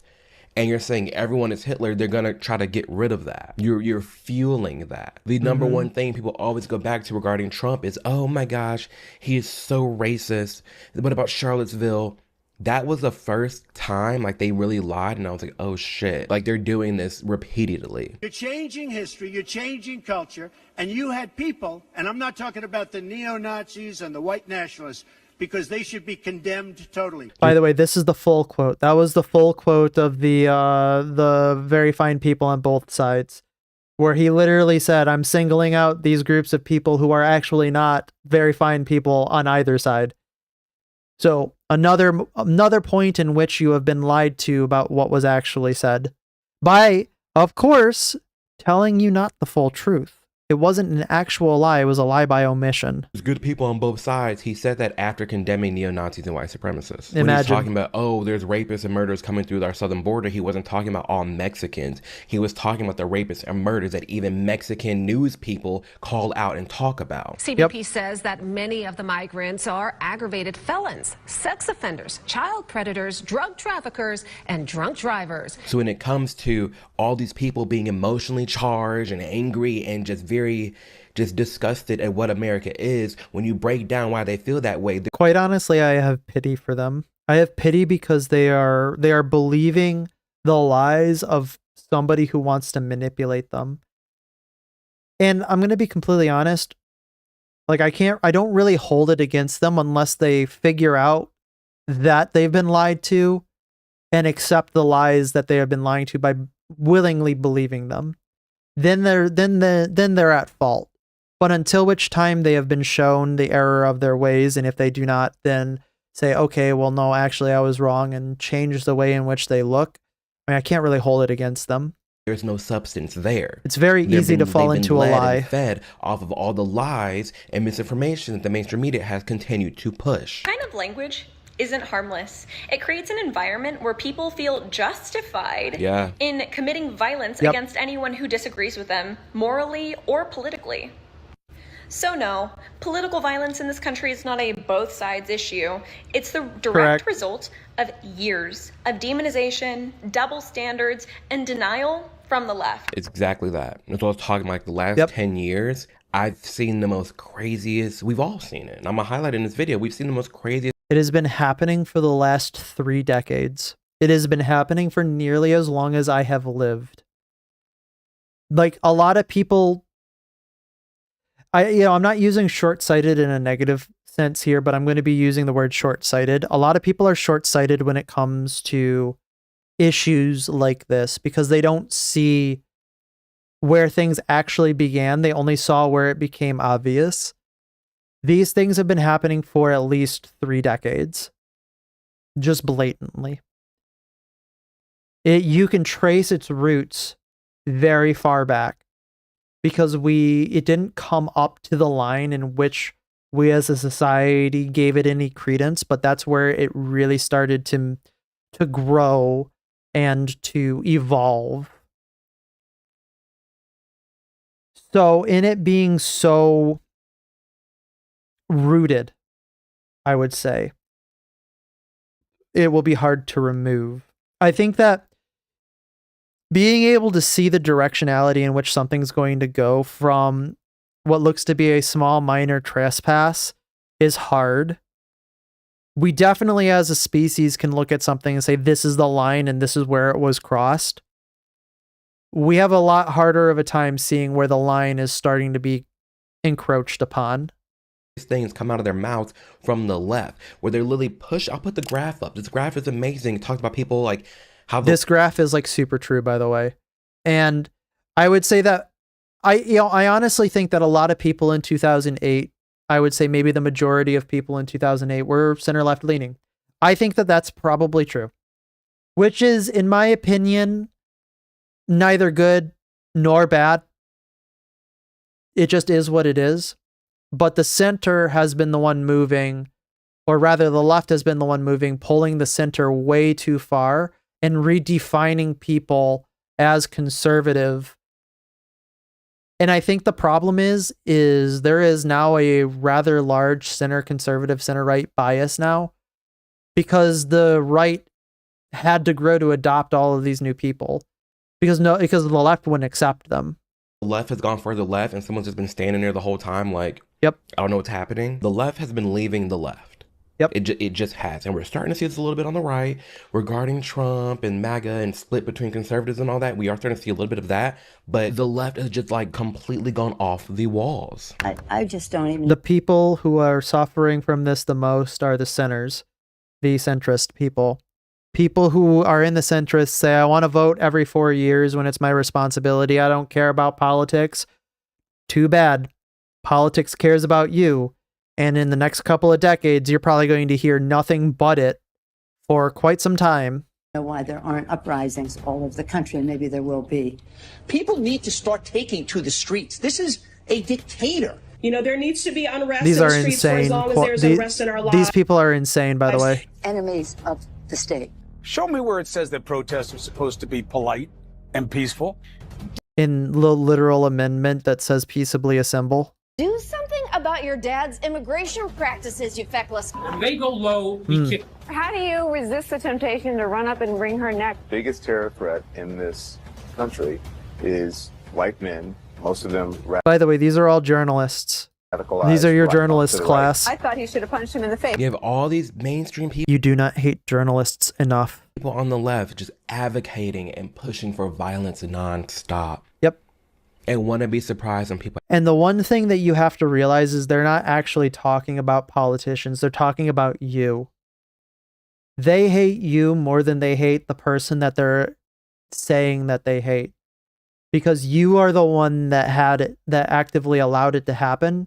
You are the one that is in the crosshairs.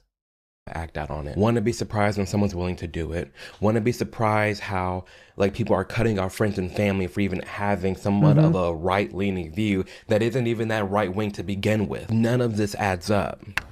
I'd like to punch him in the face. I'm sure If you we would. were in high school, I'd take him behind the gym and beat the hell out of him. Yeah, I'm sure you would. Some people in the face. When was the last time Punch some people in the face. That's insane. an actor assassinated a president? That's insane to say. They're still going to have to go out and put a bullet in Donald Trump. And That's insane that you would say that. that's a fact. Honestly, I don't know how these people haven't been fucking brought up on charges. I think that every single one of these people towards the latter half of this should probably have been brought up on some charge, because that's not free speech anymore. You've crossed the line of acceptable free speech, because free speech has its limits. This is starting to get to the point where I'm looking at this going like, you probably committed a crime by saying that. Could you imagine? Could you imagine for a split second If that was President Barack Obama?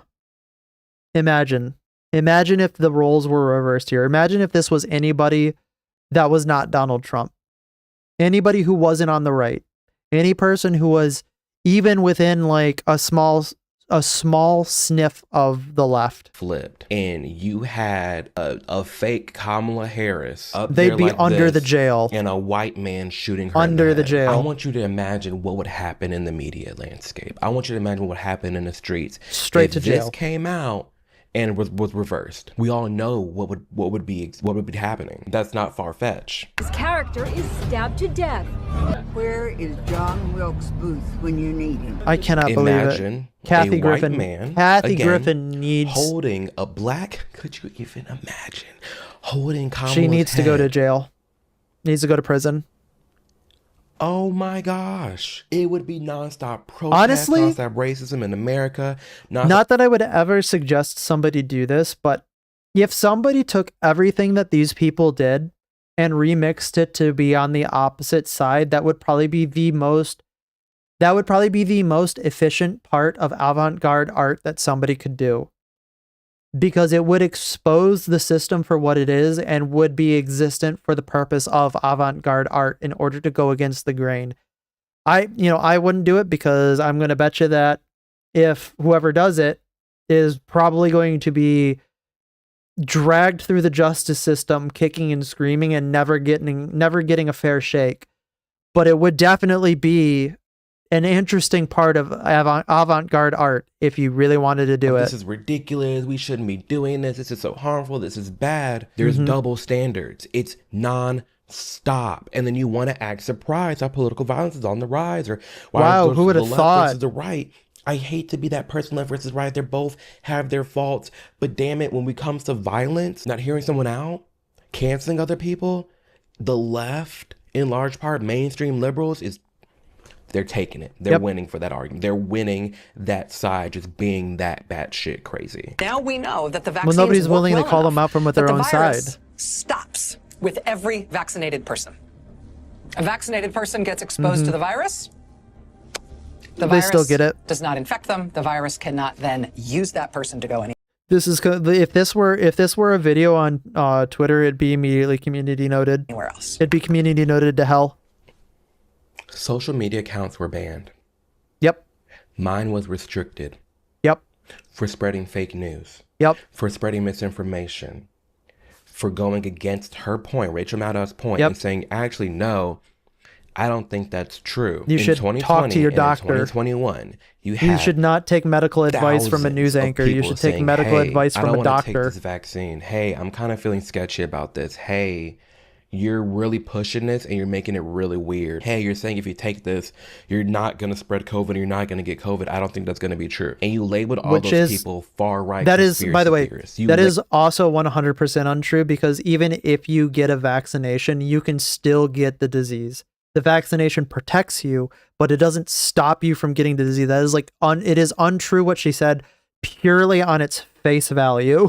Labeled them anti-vaxxers. You labeled them crazy, deranged, right-wing people, and that's not the case. Looking back now, it's 2026. This was 2021. Everything that's coming out this woman's mouth and that the left was pushing nonstop is a lie.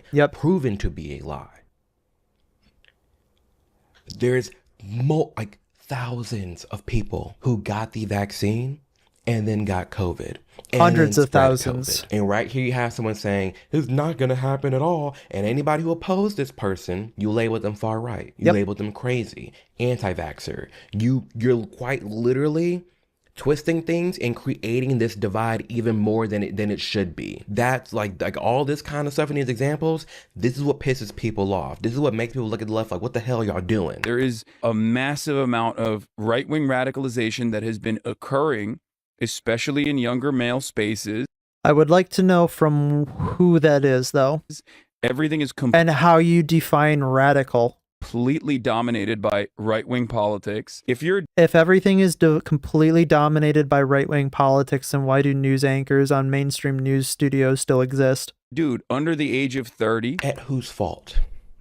Sure. We can talk about whose fault it is, but I think there's better arguments against this. So many men are in right-wing spaces. They're turning into far-right extremists, right-wing this, right-wing that. Why is that? Literally, think about this. What's the alternative? What is the alternative? Because you have to be a soy boy cuck. I'm sorry, I used some pretty charged language there. I've been trying to get away from using charged language like that, but I mean, really, the alternative is not palatable to me. Regular. I mean, the most regular, respectable, nicest, calmest, sane person that says, hey, I don't think we should be putting children on puberty blockers and we should be like transitioning children. I don't really like that. And you're labeling them far-right conspiracy theory. Right. Far-right transphobic, not Democrat at all. You're not a leftist. You don't care about us. Is that the alternative? That's what you want to push? Are in the perfect place to start on blockers. And she promises to begin giving her estrogen, female hormones, in 2 years. I can't believe that we're putting people on stuff like that. Concepts start in the schools and leftist dogma is taken to kids from day one. I think that there is a lot of dogmatic practices in schools for sure. And I definitely think that there are a lot of issues with the school system. I don't know how to fix that. I really don't. I think that you have to be discerning about where you put your children in school and who is teaching your children. I think you need to be very discerning about that. But most parents aren't anymore. Around 13. Either that or they don't care. That's what I think. Yes, you're not going to develop breast buds on the blockers, but you're not going to wait until 16 to start. You know that, okay? Josie received the blockers as an implant in her arm. It's okay if you cry. I can't believe that. So with all the bravery she could muster. This is child abuse, by the way. If you want to transition after you're 18, that's fine. That's 100% okay. You're an adult. You can make that decision. If you are under 18, I think everybody can agree to that. If you're under 18, you shouldn't be doing something to permanently change your body. You can't get a tattoo under 18. You shouldn't be able to permanently change your body. Josie held on tight. Ow! As another... I can't watch this. This is uncomfortable. You have sane people, regular people that are just against this, that would just say, hey, I don't like this at all. I don't think this should be acceptable. It shouldn't be. You're labeling them far right. You're labeling them transphobic. You're labeling them, they're a hateful person. They're bigoted, A through Z. Yep. What's the alternative? You're pushing people to the right. You're pushing people to just say, you know what, F this. F it all. It's to the point where you got people minding their business, trying to get gas. and you want to call them racist, bigoted, hateful people. Anything can be protracted into being called whatever ist, phobe, or bigot that you want, which is upsetting. Again, words have power, and we've devalued the power of words so much that it doesn't matter what you call somebody from now on. Pulled in to get gas. Don't let go of the people next to me. I just we're all screaming that, don't let go, don't break the chain, don't let go. And so that was really all I was thinking, was just don't let go. This is insane also. You shouldn't be able to do this. Like, this is not a form of protest. This is not protected by free speech. You are actually interrupting commerce, and I believe if you really want to come down to it, you technically can be charged with a federal crime for this, especially if it's on certain roadways. I think they should be. I think they should be charged federally. I think they should serve at least 5 years in a federal prison. I'd be very much on board with that, because we can't accept this. Slowly, the truck drove in, breaking the human chain that caused a confrontation between some protesters and the driver. During that confrontation, the driver saying he just wanted some fuel.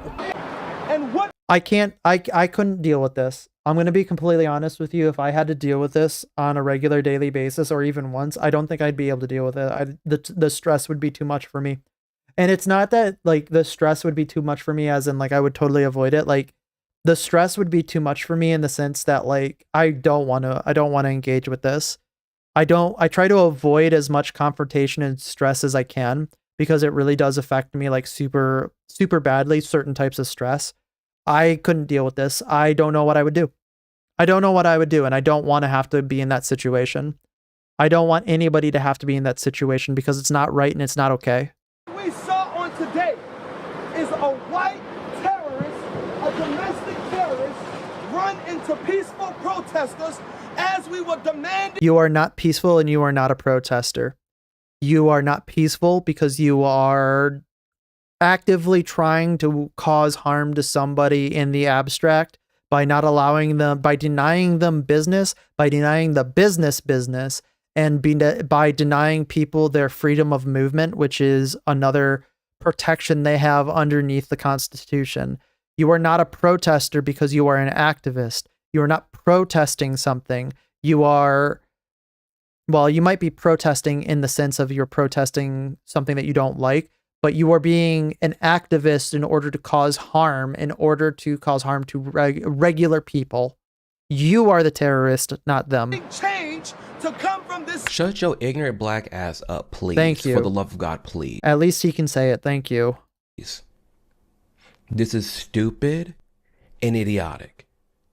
This person's a white supremacist, racist man running into protesters. Get your dumb ass out the road and quit fucking playing in traffic like you're Frogger.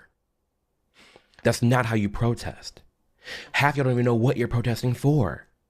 Get out of the road, get out of the street, and act like a sane human being. You don't see this shit on the right. You don't. Nope. You don't. Again, I'm not... Because, and the dirty little secret is, because they would be run out of town by the opposing insane faction. Saying the right doesn't have its crazy sects of people. I'm not saying there aren't some deranged people. And they are permitted to run them out of town because there is a permission structure around causing violence in one direction. Right? No, I'm not saying that at all. This scenario, people blocking traffic, what do you think of? Leftists. You got people like having medical emergencies.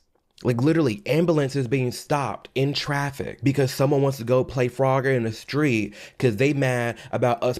If you get in front of an ambulance and you stop an ambulance, you better hope that another ambulance is coming for you. I think that it should be totally okay and standard policy that if somebody is making a protest chain in the street, the ambulance can just run right through you. I know that might be crazy. That might be insane. I think that is probably the best because you're trying to give somebody emergency care and somebody is trying to block you from that.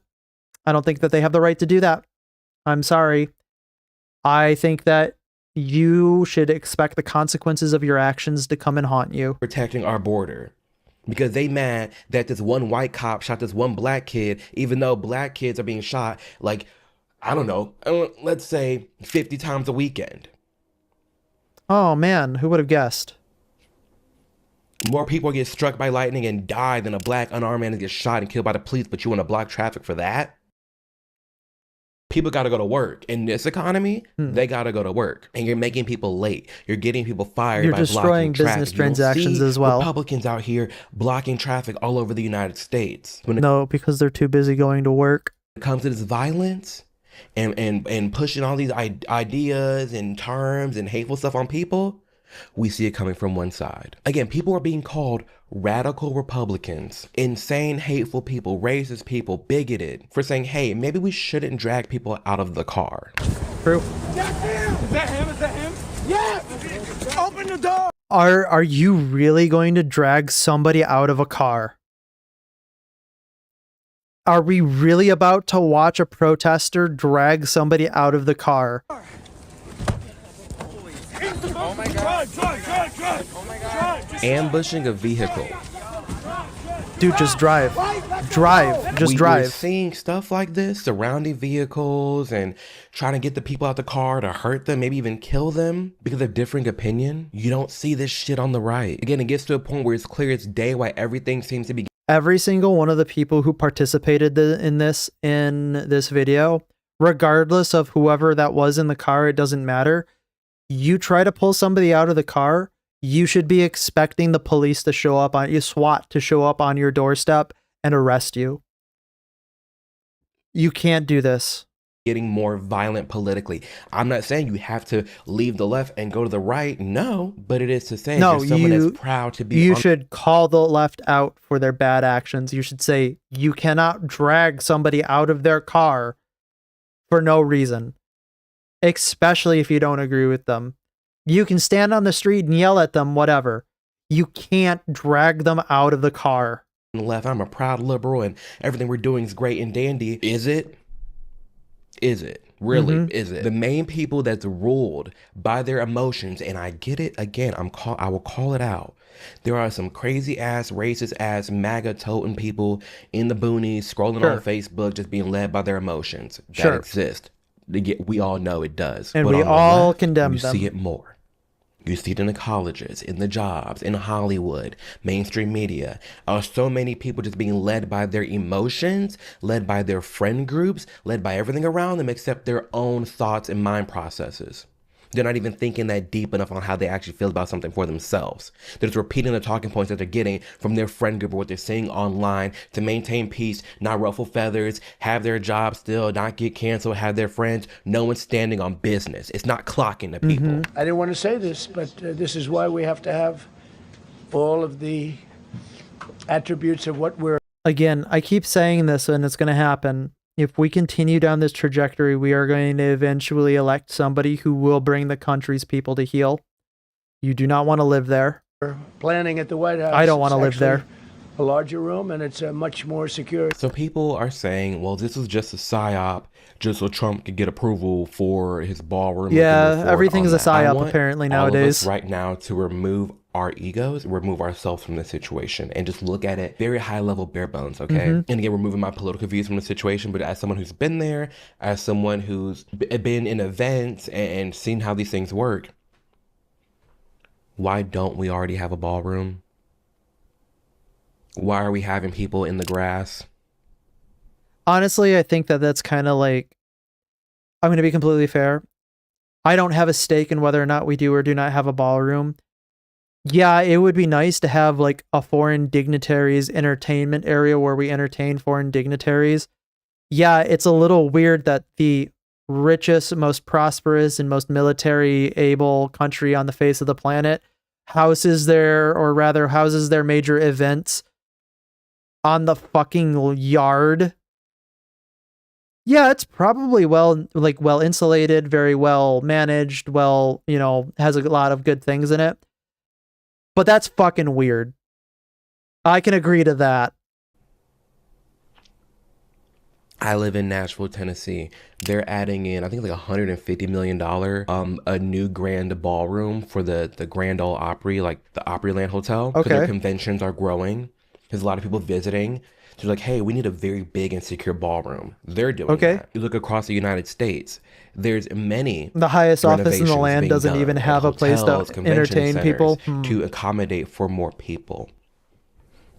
So bare bones, just looking at this, we know the White House, whether it's Biden, Trump, Democrat, Republican, doesn't matter. We know there's events being thrown. We know there's big dinners and parties being thrown. We know we're having in world leaders. We know we're bringing in all these people. Why the hell does the hotel down the street have a bigger and better ballroom than our own damn White House? Imagine.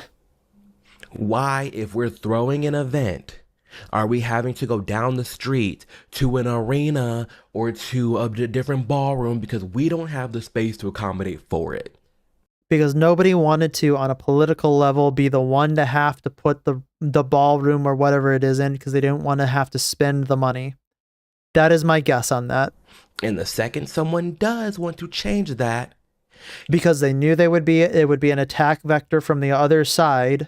And right now, Donald Trump is in a, quote, not lame duck, but he can't really face backlash for another election, so he might as well do whatever the hell he wants. He's been kind of granted a weird, unique situation in which he's got 4 years of essentially unimpeded policy that he can kind of make, which is interesting in the current political landscape. It's going to be interesting. you're too stuck on left versus right. You're too stuck on this isn't needed. This is a waste of money. We're not even fucking paying for it. Yep. Go imagine how that works, by the way. Paying for it. And you're mad at it because you're just wanting to be mad. The man can't do anything right at all. We don't want to give him that win. It's going to be Trump's legacy. Who gives a fuck? It's a ballroom. Yep. Who cares? Why, again, is the hotel down the street allowed to renovate and get a bigger and grand space because they're having bigger conventions? We can't have that for our own selves? That doesn't even make sense. So again, there is this whole psyop aspect of it makes sense if you view the world only in terms of partisan politics. We're just doing this just to get approval, yada, yada, yada. I'm not even going to dive really too deep into that because at the bare bones, like that doesn't even seem like... It seems non-controversial. It seems dumb. it Like, seems why is there a anodyne. hotel down the street getting a bigger, better ball? Like it does. It seems completely anodyne. It's not because people will make it not non-offensive. Ballroom than our own White House that we know There must be some way to have this be that alone offensive doesn't to even me. add up for me at all. So some people can think this was a psyop, but this was planned just to get the ballroom. Everything to a certain point, there's something people can say for everything. So when it comes to this ballroom, I think that's common sense. We need one. I don't understand any pushback at all. Could this be a false flag? There's some people that think it's due. Do I personally think so? Not entirely. I don't. Because I think the ballroom that's a crazy reason for all this kind of stuff to be orchestrated just for a ballroom. Yep. That doesn't seem likely, but again, to each their own. I think it's funny being on the right, being a conservative, and every time I live in a very blue city, every time I see like trans rights or human rights and like my body, my choice, or I saw this guy who had a minivan that had like anti-Trump, anti-ICE stickers all over it. One sticker said never voted for Trump, something like that. He was a super soy boy lib. But like when I see those things Of now course, from as a you do. conservative perspective, they are obviously indicative of someone having different views than me. And I just sometimes chuckle, like I read them. You I'm don't like, even get "Huh, mad." That's silly, or like, oh, that's stupid. I think the worst part about it is if she went up to those people and said, hey, I don't believe in the same things that you do, I don't think she would be treated nearly as nicely as she's willing to treat them. But I don't get that same like fiery, oh my God, that rage. And I think a lot of leftists feel that when they see things that they Yes, I completely agree. I've been there. Yeah. I remember being more so on the left and just being angry at the world. I'll see a Trump, the damn billboard, Trump billboards, a MAGA hat, and be like, oh my gosh, this is ridiculous, and be so mad and upset. Yep. It And ruins on your the day. opposite side, I'm like, I just look at other people and other opinions. I'm like, that's crazy, but whatever. I'm not really angry behind it. I'm not really like... It is kind of a mindset thing where it's just like, I don't care what you believe as long as you're not an asshole. I don't have that visceral, That's really pure where rage it in me. stops. No, there's no point for it. It's like the people in the center and in the right, they're so focused on taking care of like their lives, their friends, their community, their family, to where they're not even like letting all this because they have something to live for that isn't politics. other things really impact them. Very that hard because strange, at least very they have a strange more concept to some foundation people. rooted.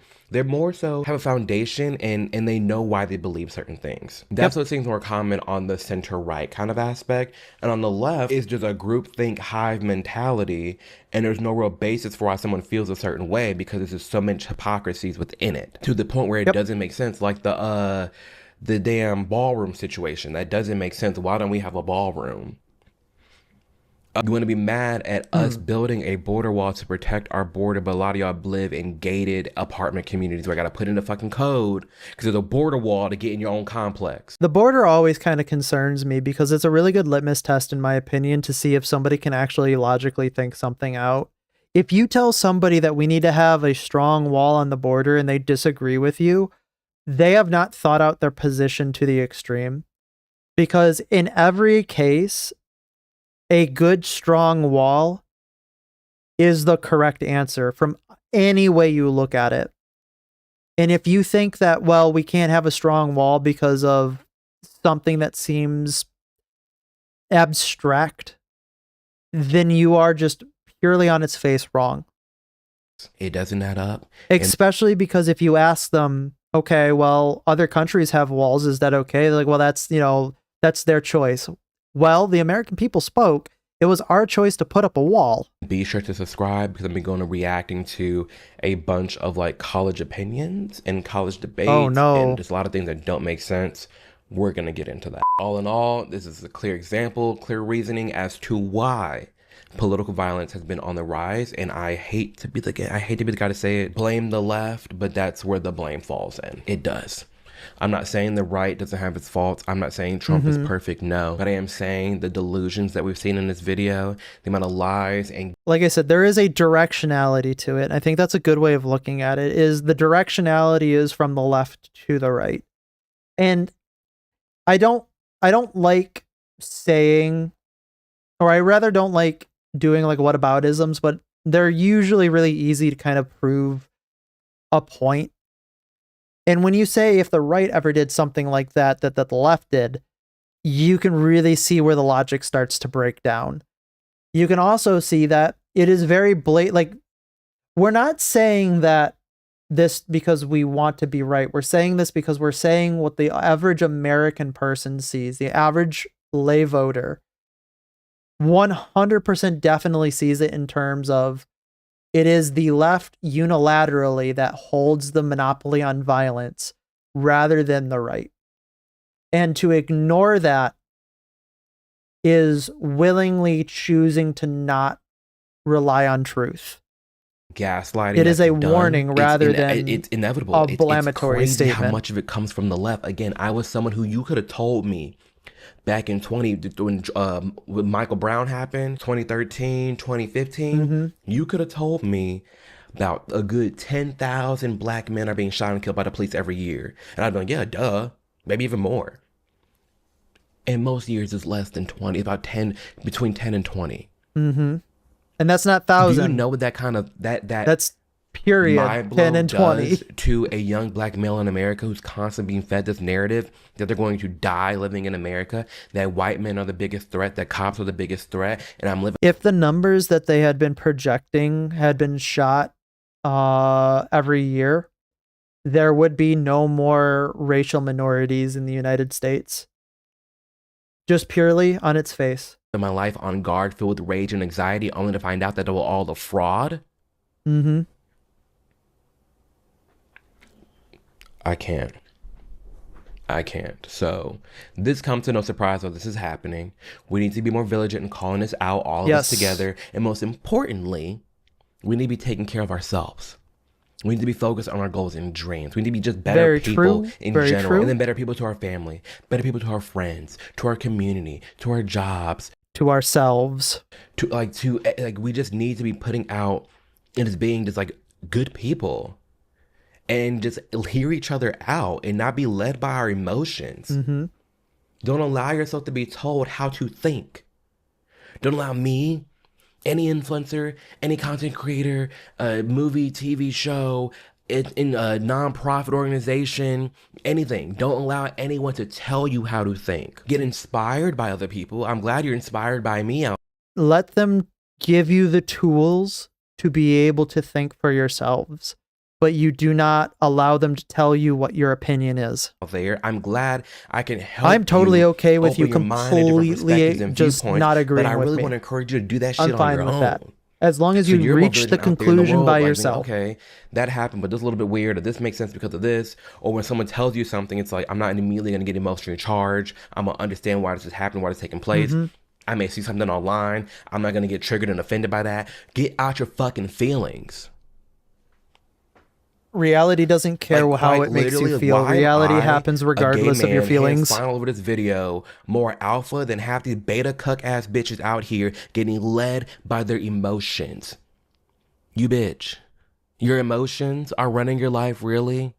Mm-hmm. You're letting your emotions run and dictate how you're feeling. You're letting other people tell you how to feel. You're letting other people impact your whole mood and day. Imagine how that is. I didn't know you were that weak. I didn't know you were that big of a bitch. Ooh. I didn't know you had that in you. Man, you really coming I at people. didn't. I had no idea there were this many people out there just willfully allowing agency over their emotions and mindset and letting that be impacted by other people out there. That's because it's easier. Do you know how weak you have to be to get to that point? Yes. To where your whole mood and mindset and day is dependent off what you're reading online or what someone says to you? Yep. You're that fragile? Fuck out of here. Take care of yourself as much as you can, please. And know that whatever you're going through in this life right now is called You really going through came for for a some reason. people You're there. not stuck there. You will survive. It's a season in your life that will pass. I don't know what the hell's going on in your life. Friend drama, family drama, work, health, anything. Whatever you got going on in your life that's stressing you out, it's temporary. Make a plan. You can't change what's happened to you, but you can change going forward. Make a plan and act on it. Yep. Get out of this fucking rut and change your Very life for true. the better. No one's gonna do it but you. So what are you Preach, gonna do? brother, Sit there, be controlled by everybody else? Or are you finally going to just look in the mirror and say, you know what? I'm gonna get my shit together. I'm gonna make a plan. I'm gonna unfollow me. Hell, I'm gonna delete YouTube. I'm gonna delete Instagram. I'm gonna just focus on myself. I think a lot of people would do a lot better in their life if they did that. Again, I'm glad Just you're supporting me. I'm saying. glad you're following me. But if you're not Just getting value saying. from me, then unfollow me. If you're not getting value from this app, unfollow it. Not Go even outside, that, touch 'cause grass. You can find good Go content sing to in the watch and rain. inspiring content on YouTube. But what I'm saying is, I'd much rather you take care of you, because that makes the world a better place. Yep. It just does. You can't change Do the what world need unless to you do can to take change care of yourself. Respect other people. Be led by love. And just be a damn good person. I don't know what else to tell you. So with that being said, love you guys a ton. So thankful for the support on this channel, even for the Reset Club. All my members, you can join Hell below yeah, too. brother. Exclusive content over there, more rants like this, funny reactions like the prom stuff and damn body cams, all that kind of stuff is back there. So major shout out to them. Hell love you guys yeah. a ton, and I will We see gotta you in the next subscribe. video. Deuces. See you later. Yeah, it's very interesting, like I said, because like a lot of it is self-fulfilling problems that they refuse to deal with. And it is really directional. I just hope that more people come to see it in that terms. All right. I'm going to go over one more video. We're going to go with, we're going to skip the shoe video. We'll do shoe probably next week, some other time.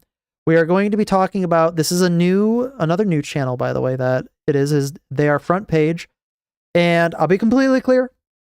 I watched this one before. I did. But I think it's important. And there are a lot of things that were kind of said that I think that might color the way somebody perceives a fact. And I think it's important to talk about because the way that it's presented is in line with a lot of the issues that I have in how somebody does present information. But first, I'm sorry, I gotta go to the bathroom. I'll be right back. It's gonna take me like 2 minutes, maybe less. Oh gosh. Be right back. I swear.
All right. Let's get back into it. Sorry about that. Okay, Mr. Front Page, what do we got? In 2023, South Korea recorded a total fertility rate of 0.2. And for reference, that is insane. A country needs That's roughly crazy. 2.1 to maintain its existing population. South Korea's number is the lowest ever recorded by any nation in documented human history. And it's been getting worse for the last, through the last decade, it has been getting worse and worse and worse every year. Lower than any country during any war, famine, or economic collapse in the modern era. The government has spent over $200 billion across 16 years trying to reverse it, but the rate $200 billion over the last decade and a half to do nothing. I want everybody to realize that no matter how much money a government spends on its people for something like this, they will never change it unless they can change the surrounding culture. Keeps falling. The political situation inside that not country about money. Looks like this. It's about in the how 2022 people presidential election, 59% of South Korean men aged 18 to 29 voted for the conservative candidate, Yoon Suk Yeol, who explicitly campaigned on abolishing the Ministry of Gender Equality. In the same election, young South Korean women. I don't know that much about Korean politics, I'm not going to lie. But I know that there are a lot of things in order to change, there's a lot of things that they need to do in order to change it. Is that the young Caleb Hammer? Are you saying that because I was saying the $1 billion or the government can't change anything unless you change the culture? Of the exact same age. I'm sure Caleb Hammer and I have a lot of things to agree on. My one thing is that I don't really watch Caleb Hammer on is I'm not an economy guy. I'm not an economics type of guy. I just don't understand anything when it comes to that. Although Caleb Hammer is a good channel, I can't stand the people that he has on for a guest, so I just can't watch it. I get 3 minutes through, and I'm just I can't do it anymore. This is Caleb? Voted for the. Are you sure this is Caleb? Is it? If it is, that's awesome. I didn't know that he did this channel. Aggressive opposition candidate in almost identical proportions. Nearly 70% of Korean men in their 20s say discrimination against men is a serious problem in their country. Sorry, this is from Front Page. Because I didn't know if this was Caleb or not. But if it is, that's cool. Might just sound like him. But if it is, awesome. 65% of Korean women in their 20s say they do not want children. Men and women of the same generation. 65% of women saying they don't want children, that is indicative of a sickness. In the same country have produced the most extreme political gender gap of any democracy on earth. And the result is a birth rate that will cut the population roughly in half by 2100 without massive immigration. The United States has been moving in the same direction for about. And he's saying without massive immigration there, but that's not in absence of massive immigration. That's saying that if we're just looking at purely strictly the numbers, not saying that it's going to happen. About a decade, running about 5 to 10 years behind South Korea on nearly every relevant metric. The U.S. total fertility rate hit 1.599 in 2024, an all-time which is American not enough record to low. replace. The first marriage rate has rate dropped 60% since 1970. Single-person households hit 38.5 million in 2024, making up for 29% of all U.S. households, up from 19% in 1974. Is that single person households as in a single person who owns a house, or single person households as people who are considered just a single person living on their own regardless of where they live? 63% of American men under 30 are currently single. The median age for first-time homebuyers reached 36, the oldest on record. The median age for homebuyers being 36 is very scary. And for people who are older out there, who remember the before times, the ancient times, when you could go out, get a job, save up for 2 years, 3 years, and then buy a house, I want you to realize that is now what a 36-year-old is trying to accomplish when they start saving money at 18. 2024 election, the gender gap among voters aged 18 to 29 hit really more like points. 25 also, after the they're out of largest college. Ever recorded for that age group in American polling history. Among young Americans, 20% say political violence is sometimes justified. Among millennials, it is one of Caleb's channels. That's awesome. I do like Caleb Hammer. Although in this particular video, there were a couple of things that I was like, I don't think that fact is being presented correctly. That number is 14%. Among Gen X, 8%. And baby boomers, only 3%. But only 3% of young Americans describe the United States as a healthy democracy. Only 9% believe the country is... So we're going to go back to that here real quick. So among young Americans, 20% say political violence is sometimes justified. This number should be 0. Full stop, this number should be 0. Justified. Among millennials, that number is 14%. Among Gen X, 8%. And baby boomers, only 3%. So baby boomers, these are your grandparents. Gen X, this is your maybe parents, maybe your grandparents' generation, and millennials are like the current body politic, so to speak.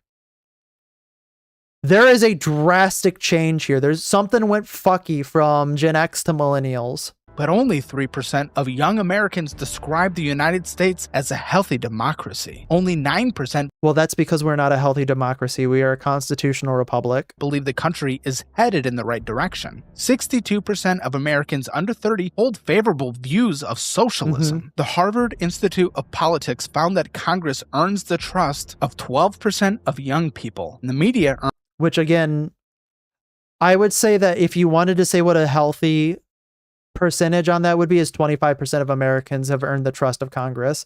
I think that number is naturally going to be low because of the system in which we live. Gen X is a mixed bag. Their parents and aunts and uncles, and as well as perhaps his early grandparents. That's what I'm saying. It's like right now we're starting to transition into like Gen Z, so they're starting to become the grandparent generation. Like quite honestly, I would say that it's probably more like 60-40 grandparents at this point in time, because the young Gen X's are probably starting to get ready to welcome in grandchildren in the near future. Earns trust from just 10%. With Wall Street, that's down to 9%, and billionaires, 6%. A generation that built political identities on distrusting Also, by the way, billionaires should not be considered a part of the political class. Though the super wealthy, whereas they can impact politics in a different way, they shouldn't be considered politicians or in contest with politics, because they are not an elected office. Nobody should be holding them as a major source of political guidance. Like just on a system level, that's very unhealthy. Every institution has also, by every available measure, become the most politically extreme cohort in the country's modern history, and the men and women within it have built those extremes in opposite directions. This is the story of how that happened, what's driving it, and what it's likely to produce over the next few decades. It is likely to produce something that you do not want to live in. The common assumption is that Gen Z radicalized as a unit, that the whole generation moved left or the whole generation became more extreme right.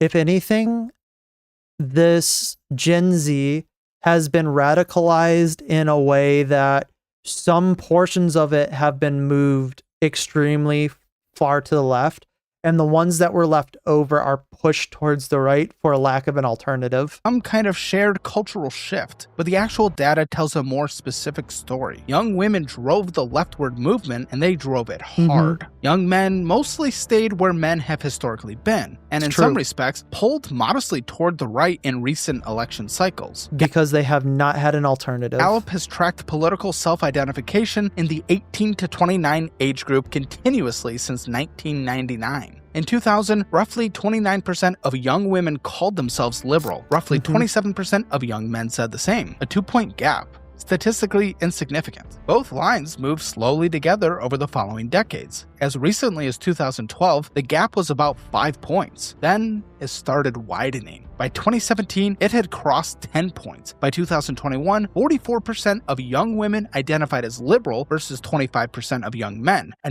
All right, so that's like a 20-point gap right there.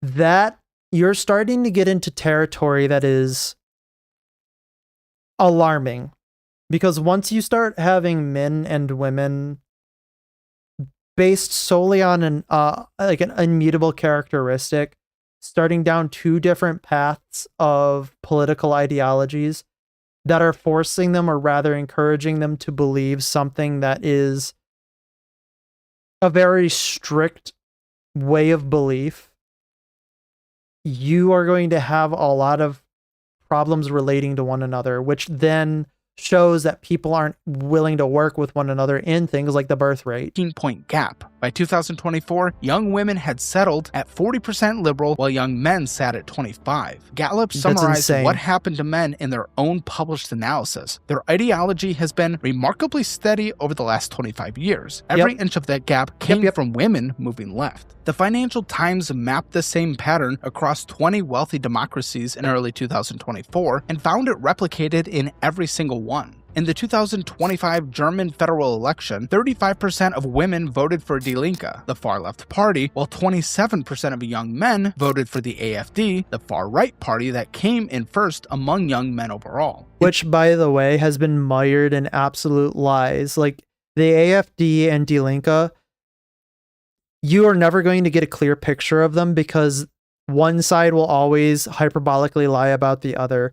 The reason why it's important is because it's showing that young men, whereas they might not like the far right side, and of course far right is loaded language, they just have no alternative because the alternative is not as appealing as being able to think and feel for themselves. In the United Kingdom, recent polling shows young men splitting toward the right populist reform UK, while young women move toward the Green Party. Among UK voters aged 16 to 20, 47% of men plan to vote Conservative or Reform, versus 25% of women. The Economist put a number on the global picture. Across those 20 wealthy nations, young women are currently 27 percentage points more likely than young men their own age to call themselves liberal, 5 times the gap that existed in just 2000. Two things happened simultaneously around 2012 that broke the parallel tracks apart. The first was the mass adoption of the smartphone, and the second was a sequence of high-voltage cultural events. Trump's 2016 campaign, the hashtag #MeToo movement, the Dobbs decision, and the George Floyd protest that social media platforms then amped into permanent generational identity markers for the people who encountered.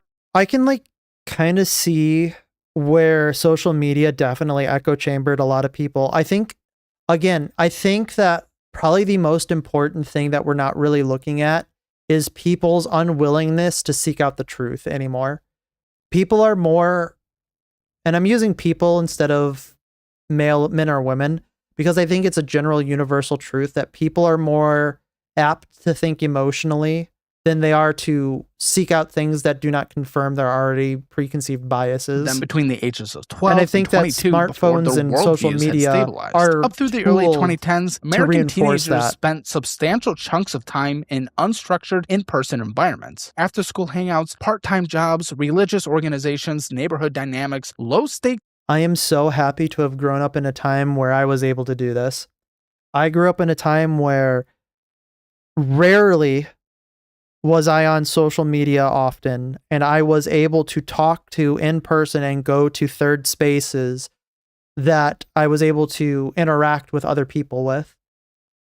And it is so upsetting that other people cannot get this. Situations that required navigating disagreement and building the tolerance for friction that turns into emotional resilience in adulthood. But Gen Z was the first cohort to have most of that displaced by a screen. Only 40% of Gen Z adults report spending substantial time with friends in person during their teenage years. 61% describe feeling lonely or isolated as teens, compared to 36% of baby boomers who say the same. 41% of Gen Z had no romantic partner at all during their teenage years, a figure that rises to 44% for Gen Z men specifically, more than double the 20% rate for baby boomer men at the same age. I just 27% of Gen Z teenagers I can't believe that attended therapy that it's gotten this bad. It's just so of boomers. A generation that needed more practice navigating normal human friction got significantly less of it than any cohort before them. And the platforms that filled that gap were not designed to help people figure out how to disagree with each other. Well, they were designed in contrast to that, right? They were designed to fuel more engagement, which would then fuel more resentment. By the way, we got the Boondocks right here. Legendary poll right there.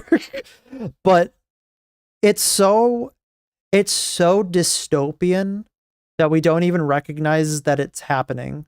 That we as a society have looked at it and said, oh yeah, this is a problem. What are we going to do about it? Shrug. It's damn, I cannot believe that we aren't actively trying to solve that problem in a way. They were built to maximize time on site, and the most reliable way to do that is emotional arousal, like outrage, fear, and tribal solidarity. And they sorted men and women into almost completely separate information environments. TikTok became the primary mechanism for the leftward radicalization of young women. About 60% of TikTok's user base is Gen Z. And I think I can completely agree with this, by the way. I definitely think that the rise of TikTok coincided nearly 100% with the rise of political friction. And I'm not a conspiracy Andy, but I'm going to put my conspiracy Andy hat on right now.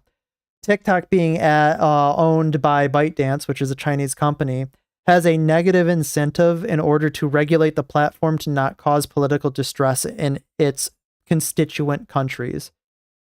In China, their version of TikTok is heavily regulated to produce educational and wholesome content that uplifts the Chinese environment, which I think is in itself could be dystopian because of the way that, you know, obviously it kind of presents itself, but it's definitely healthier for society.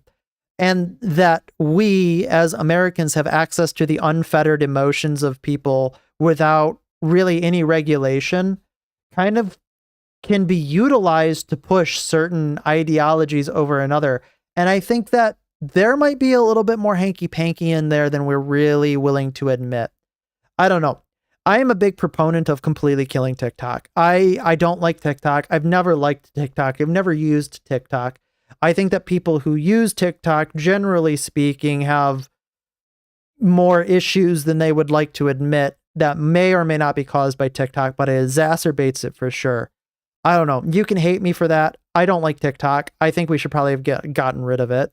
Among American users aged 18 to 29, approximately 62% are women. Not to say the that it's platform's For solely You page TikTok's algorithm fault. responds to engagement so efficiently that a young woman who watches a few feminist commentary videos will find her entire feed shifting within hours. More content about systemic patriarchy, more content about gender wage gaps, more content framing male behavior as inherently suspect. Which, by the way, whether or not you think it is or isn't correct, it like the content that is it does happen. It is immaterial if what they're peddling is or isn't of truth, because the more repeated exposure you get to something, the more likely you are to believe it.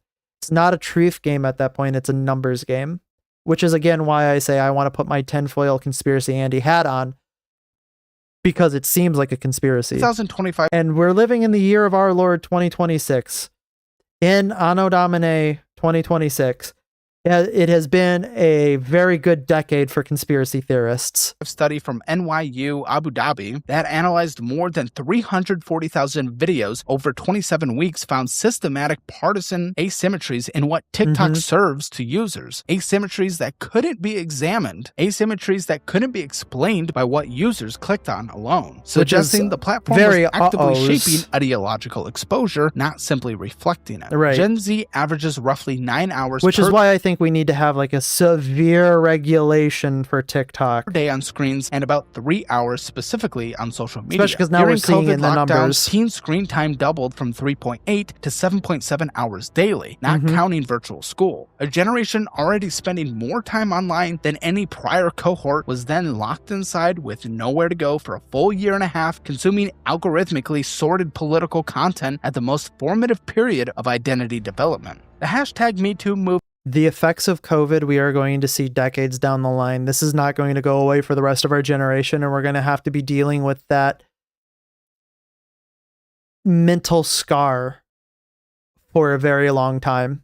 Which Buckle broke in up. October 2017 following New York Times and New Yorker reporting on Harvey Weinstein, landed on the exact environment like a match on gasoline. Within weeks, it had spread from Hollywood to Silicon Valley to academia to Capitol Hill. For young women already spending hours a day on platforms engineered to amplify outrage, it became a generational organizing movement, not just on the specific issue of workplace harassment, but on how they understood men, institutions, and power broadly. The Gallup data shows the gender ideology gap crossing 10 points for the first time in 2006. And like I said, again, it doesn't even matter if this is true. It is immaterial whether or not the conclusions or numbers that are presented and reached on these apps is true. It only matters on pure volume of exposure. 17, precisely when hashtag #MeToo was at its peak and continuing to widen for 4 consecutive years afterward. By 2021, 61% of Gen Z women described themselves as feminist, higher than among millennial women, Gen X women, or baby boomer women before them.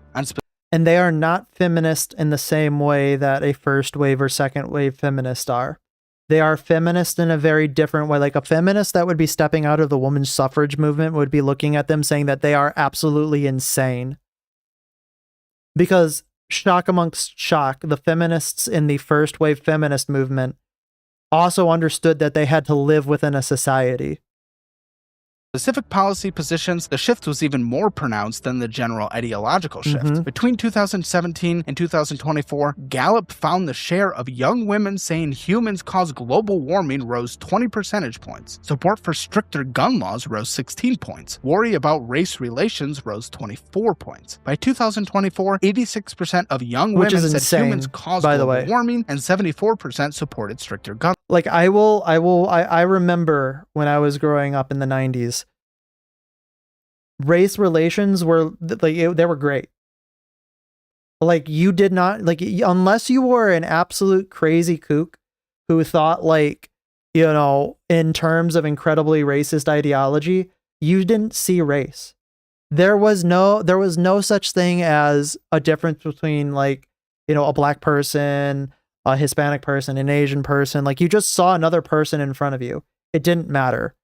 As soon as we started hitting those mid 2000s, 2010, all right, now there was a problem that somebody had to figure out how to make a problem even more in people's lives.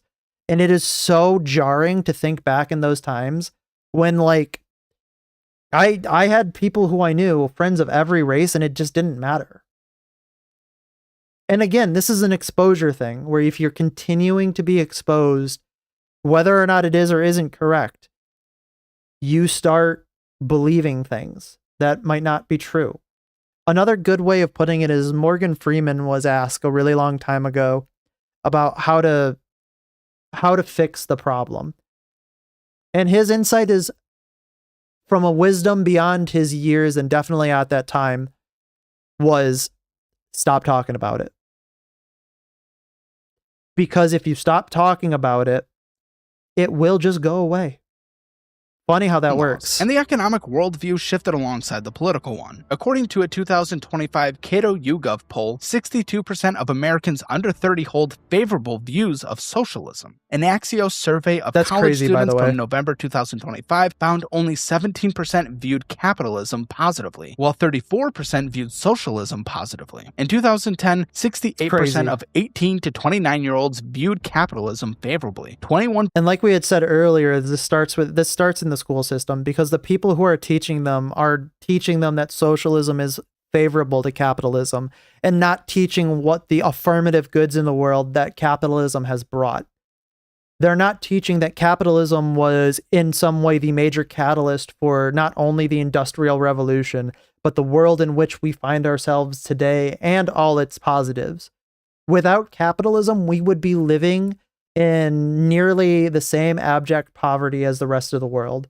And the rest of the world would not be as wealthy as it is without capitalism. That's just pure and simple facts.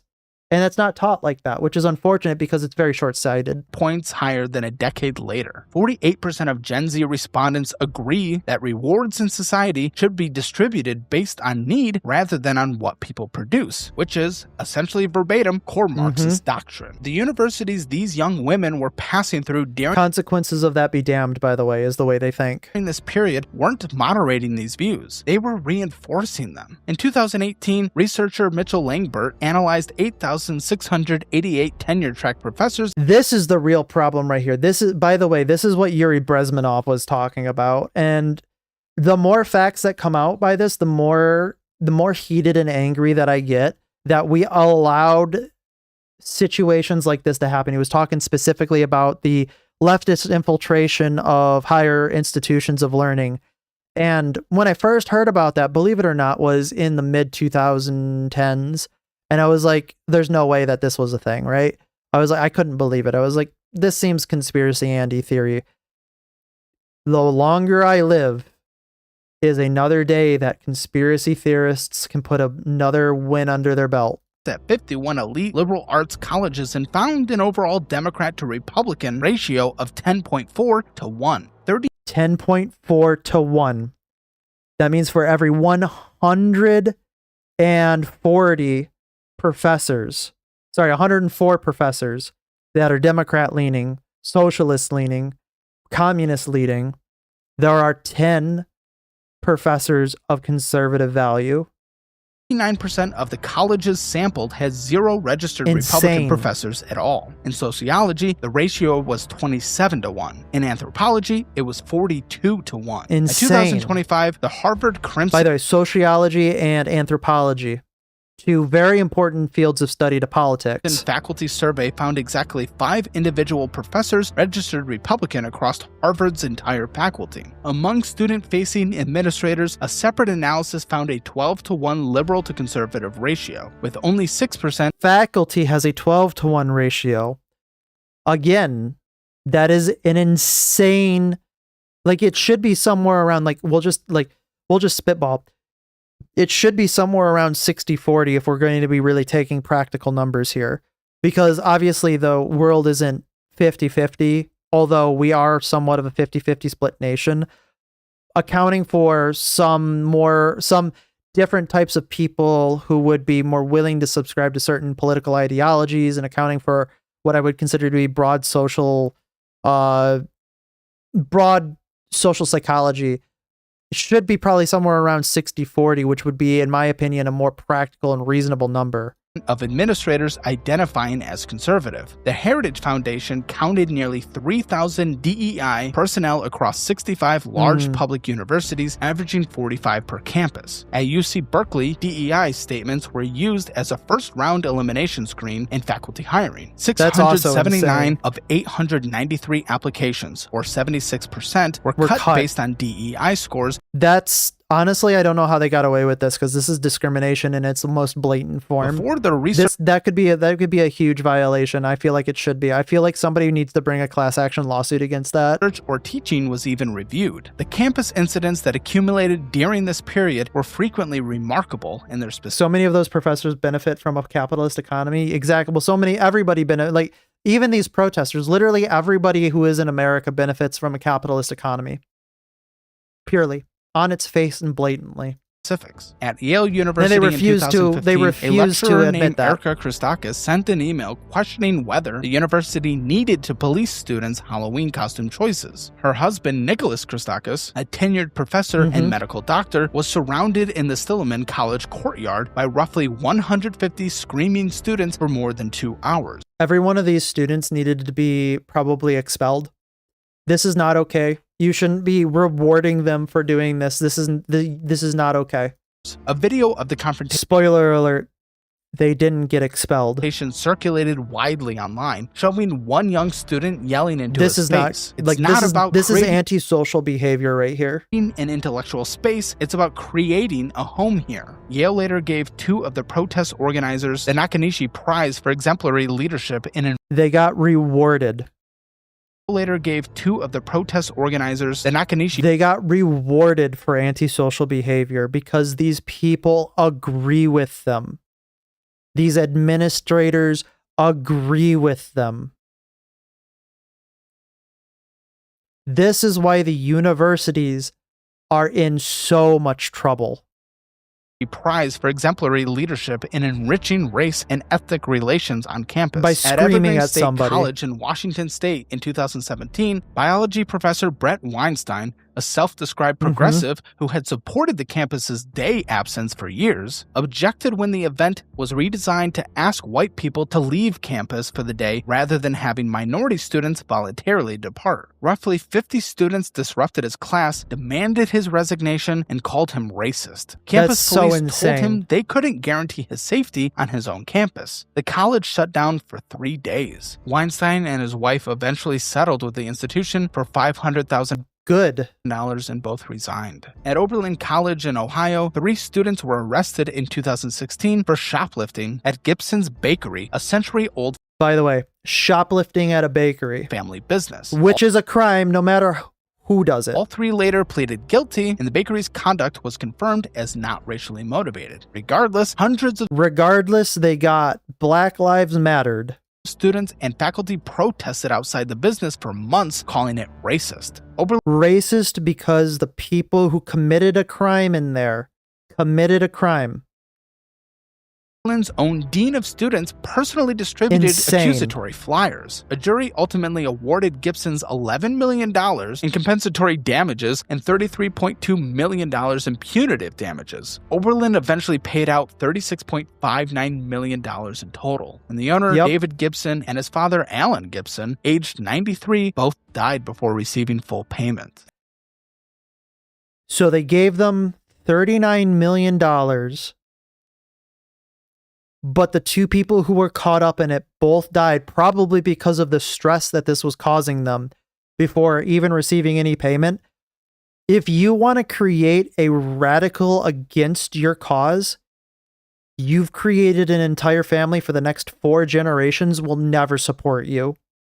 And making sure you're taking care of your full payment is always a priority, which is why tens of thousands of people are using DollarWise to genuinely change their finances. It is the best budgeting app on the market, with automated account connections, real spending insights, and a 3-day free trial so you can see if it works before you commit to anything. Make sure you download the DollarWise budgeting app, link in the description below, or dollarwise.com. Now, getting back to the story, the 2024 Columbia University campus protest moved into a different category. On April 17th, students established the Gaza Solidarity Encampment on the main quad. The university, by the way, this is insane. City called the NYPD, resulting in 108 arrests on a single day. Protesters then occupied Hamilton Hall, which they later renamed Heinz Hall. By the time police cleared it, 300 people had been arrested at Columbia and City College combined. Every single one of these areas, these zones, they should have 100% sin in the feds. The National Guard, they should have activated every lever of power in order to clear these people out, because it is not acceptable. If you do not in every way push down this, like a rebellion, because we'll call it what it is a rebellion like this, you are creating another permission structure for which people to do it multiple times. And they did. We live with hindsight. Multiple times they had redone it over and over again because they did not deal with it the first time. Nearly 140 campuses in 45 states. At several of those campuses, organizers described zines that glorified Yahya Sinwar, the chief architect of the October 7th Hamas attack. Samadoun, an organization that multiple Western governments have linked to the PFLP, a designated foreign terrorist organization, held campus events with student group support. The congressional hearings that followed saw Harvard President Claudine Gay and Penn President Liz Miguel both subsequently resigned. By the way, their testimony was ridiculous. Listening to them, it was like Abbott and Costello go to the Foundation US for Individual Rights and Expression published 2026 survey data showing that 66% of college students now consider shouting down a campus speaker acceptable. Which that should be 0%. Because you should go to college to be exposed to uncomfortable ideas. Because in order to learn, you must be made uncomfortable. 23% endorse physical violence to prevent someone from speaking. And that is a radical amount of people. That's radical. And running alongside the political radicalization is a cultural shift in how Gen Z, and disproportionately Gen Z women, use psychological language. Words like gaslighting, narcissist, toxic, trauma, boundaries, and triggered have migrated from clinical contexts into everyday social vocabulary, but stripped of their clinical precision. Gaslighting clinically refers to a sustained, deliberate campaign of psychological abuse intended to make a victim doubt their own perception of reality. On TikTok, it's applied to anyone who remembers an event differently. Boundaries, originally a tool for remembers an event correctly. For protecting yourself from genuine abuse, now frequently functions as a justification for aggressive social avoidance and for demanding that other people modify their behavior to accommodate your preferences. A viral exchange from social media illustrated where this logic ends up. A young woman texted a friend asking to meet up, and then mentioned she was struggling because her grandmother had just died. The which by the way is not unreasonable. Period. On its face, if somebody's like, "Hey, let's go hang out. My grandma just died. I'd like to hang out with you as a friend." That's normal. That is normal. It is normal as a human being to want to share your emotions with another person, unsolicited even. That is normal communication. That is what people have been doing for the last 20,000 years.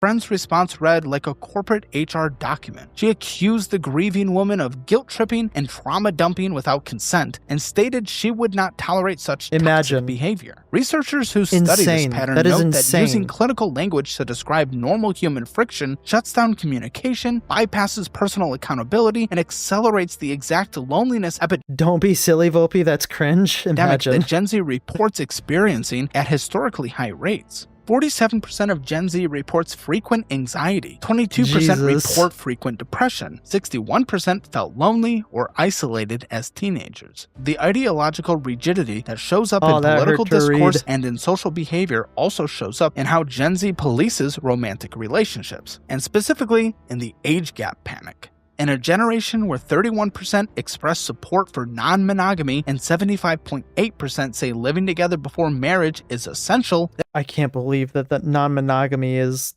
that high up. There are simultaneously large online communities devoted to identifying and harassing couples where one partner is more than a few years older than the other. The targets are not underage relationships. TikTok communities pursued a harassment campaign against the 22-year-old college senior dating an 18-year-old freshman. Jojo Siwa, aged 21, faced widespread condemnation for dating a 27-year-old. The commentary used terminology and framing typically reserved for we are going to talk about yet again another instance in which words are devalued. Sexual grooming of minors. Cultural critics describe the broader phenomenon as McCarthyism for pedophiles, the systematic application of child protection rhetoric to legal romantic choices of adults. 32% of Gen Z respond. It is so weird how people get so focused on what consenting adults do. Say they actively disapprove of age gap relationships in a broad sense. Like you're fine to think it's weird, but it's just like if somebody willingly enters that, you have nothing else to say about it. Sociologists trace this partially to the extraordinary age segregation of Gen Z's upbringing. A generation That's very raised interesting. almost entirely. By the way, this is an interesting observation that I didn't necessarily think about. It's a very interesting way to approach that.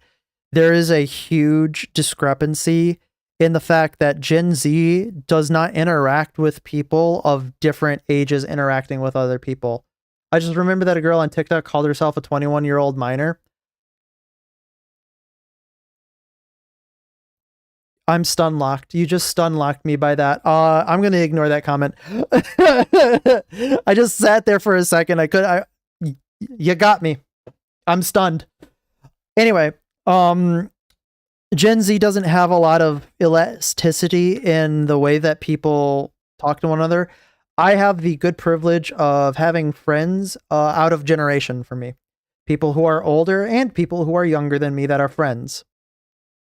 Not too many people can say that they regularly interact with older individuals, which is a shame. Among exact age peers with virtually no organic intergenerational friendships, has limited frame of reference for understanding older people as social equals rather than authority figures. After Trump's re-election in November of 2024, the 4B movement, originating in South Korean feminist circles and named for the 4 Korean words meaning no marriage, no birth, no dating, and no sex with men, went viral among American women on social media within hours of the election results being. Very strange that they imported that. They imported that only for the aesthetic. They didn't import the actual actions of it, which is performative. Called. A single tweet recommending that American women adopt the 4B framework accumulated nearly 17 million views and 64,000 reposts in 24 hours. Google searches for 4B movement spiked 450% on election night. The movement originated in South Korea following the 2016 murder of a young woman at a Seoul subway station, a country whose gender wage gap of 31% is the worst in the OECD, where the government has spent over $200 billion trying to reverse a birth rate that has kept falling regardless. And imagine spending that much money just to accomplish nothing.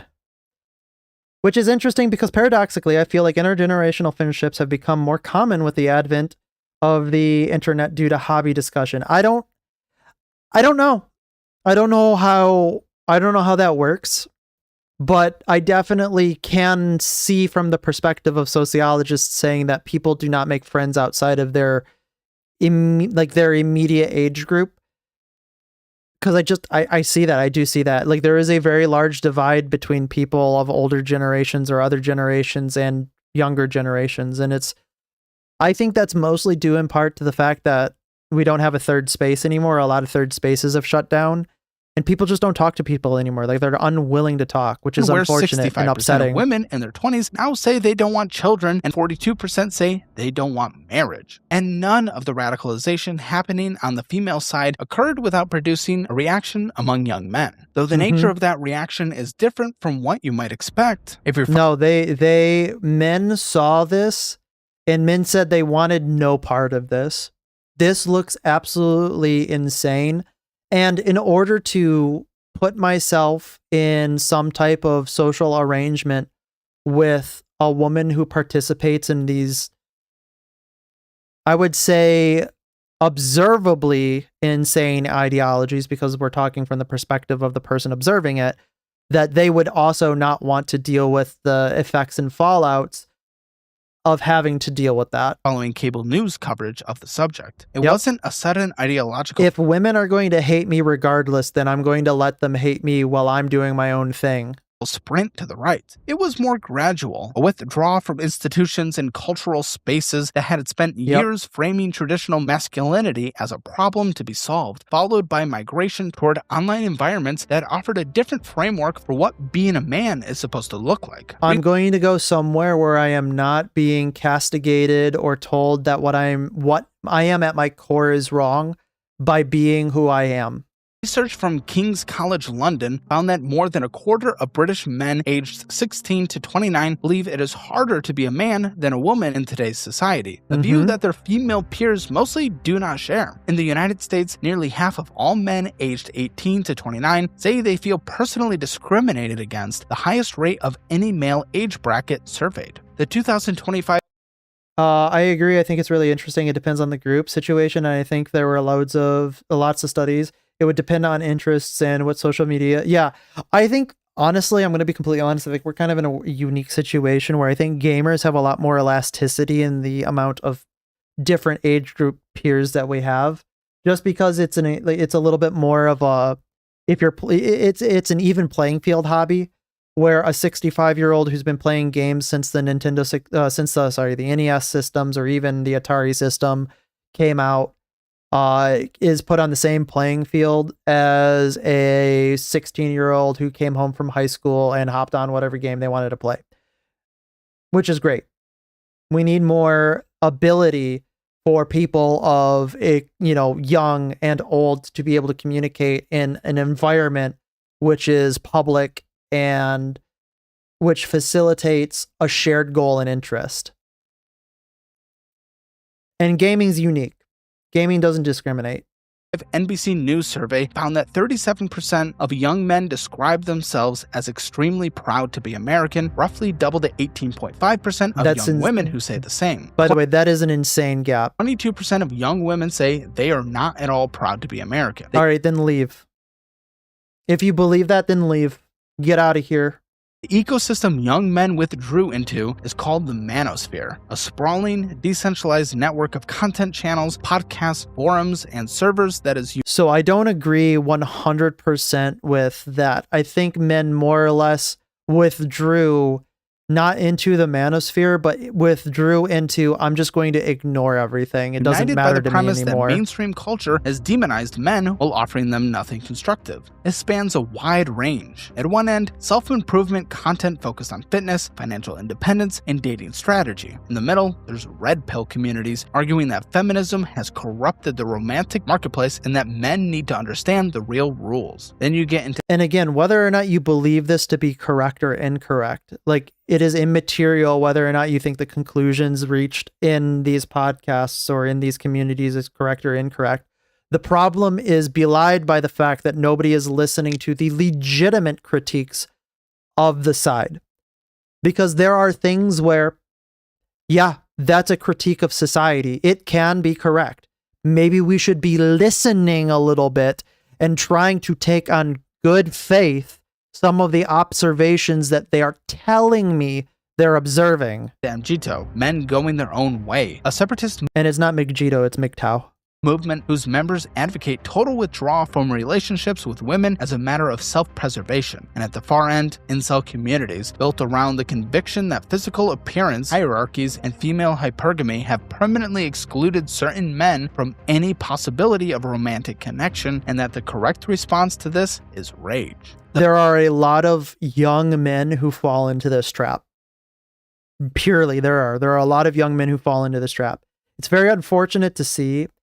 And it is very interesting because I can see how easily, as a man, I can see how easy it is to fall into this way of thinking. People are too busy fighting by the ghosts they don't like rather than analyzing the cause.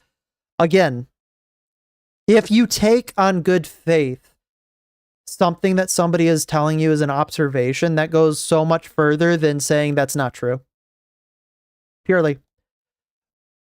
And again, we exist in this reality where this is happening because people are being told and being reaffirmed in their already preconceived biases and unwilling to accept that maybe there's a gradation there rather than a black and white dichotomy. The Movember Institute found that nearly 2/3 of men aged 16 to 25 regularly consume content from masculinity influencers online. In the UK, 73% of Gen Z social media users have viewed misogynist content. The pipeline from self-improvement content to radicalization is Sure.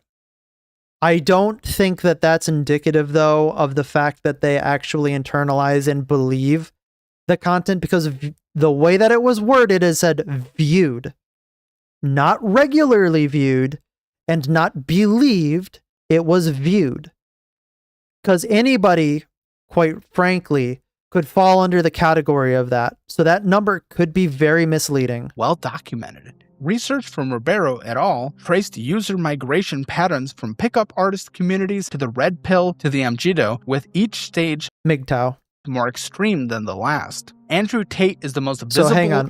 We will explain this here. Traced user migration patterns from pickup artist communities to the red pill to the MGTOW, with each stage more Pickup artist communities, focus dating strategy, self-improvement, and attractive women. So I would say that nowadays, I don't know if this community is still around. It probably still is, but a lot of the evolution of this community is more of the self-improvement focus, not just the picking up of women part. The I must look at, like they were talking like your claviculars here, whether or not you do or do not like him, but really more focused on personal looking good as far as I've been able to observe it than anything else. The red pill acts as a bridge to immaturity stage, more ideological claims about gender hierarchy, sexual marketplace. I don't know much about the red pill. All I know is that, like, in this area, there are some legitimate criticisms that go unaddressed that people are unwilling to take on the merits of their argument because of how emotional it is for people to try to recognize this. And then MGTOW is, I don't know if it's cynical or anti-feminist, because I think that might be a little bit more charged than anything. But as far as I'm aware, men going their own way, the pure movement for that is, I'm done with the dating market and I'm done with participating in society. I'm going to go do my own thing, live in a van down by the river. Again, I think that the way they've categorized this paint it in an implicitly negative light, which is not healthy to the conversation. The original feminist movement was for equality between the sexes. The new movement is for control. More men taking up the feminist policies. Well, more men are taking up feminist policies because they're forced to be in line with them. Otherwise, they're either castigated or, worst cases, prosecuted for other things. So I think there's a lot more that goes into it. But originally, the feminist movement was for equality between the sexes, but it was equality asterisk, Because if they really wanted equality, women would have been forced to join the selective services.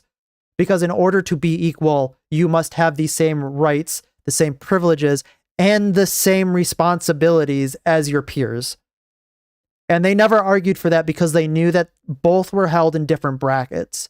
And they were okay with that because they had equal access to certain things while also being equally responsible in their own way. We're now graduating to the part where the responsibilities are being shunned and pushed off, which is unfortunate. Andrew Tate is the most visible individual figure in this ecosystem. A British-American kickboxer and social media person. And most people think he's a joke. He accumulated 740,000 YouTube subscribers and 4.6 million Instagram followers before his removal from major platforms in August 2022. After the ban, individual users kept uploading. And the reason why people are following him is because he was removed. He was a martyr in the algorithm, so to speak. TikTok, where videos with his name trying to kill him caused him to become more famous. Accumulated they more have than created 13 their own billion problem. Views. In the UK, 84% of boys aged 13 to 15 have heard of him. 23% hold a positive opinion of him. Right, well, how could you not? Just how could you not? I prefer the argument that equal opportunity and not strict equality was their intention. Again, I think, like I said, equal opportunity was most likely the case that they were going for. But that predicated itself on the equal responsibilities that they would be assuming on the feminine gender. They predicated on that. Now we're doing away with that because people don't care about it. They see equality in a different way than it was originally defined. Among young men aged 18 to 29, 1 in 3 view him favorably, and 31% describe him as a role model. 76% of UK secondary school teachers report being extremely concerned about online misogyny affecting their male students. I'm sure they would report that because they are most likely ideologically captured, so of course they're going to be reporting that. Teachers have documented boys telling female classmates, "I wouldn't even r*** you." A primary... Okay. That quote is from another content creator that was definitely taken out of context. We're just going to be completely fair on that. That was from a Sargon of Akkad video, and he was talking about, I believe, Joy Behar, because Joy Behar had said something much to the same line as what is being said there. That was not a Andrew Tate thing. That was from a different situation entirely. So those are not equivocal. School teacher reported a boy saying it's okay to hurt women because Andrew Tate says so. Joe Rogan operates and of course you're going to get crazy people who say that. By the way, it is crazy that you would be including Joe Rogan as a manosphere podcaster. He is a normie sphere podcaster. Mainstream end at the male media ecosystem, reaching roughly 14.5 million listeners per episode. Equality in society, opportunity within the law, wages, etc. Exactly. With an audience that is 80% male and averages 24 years old. His interview with Trump alone accumulated more than 50 million YouTube views. Ben Shapiro reaches 18% of young Trump voters monthly.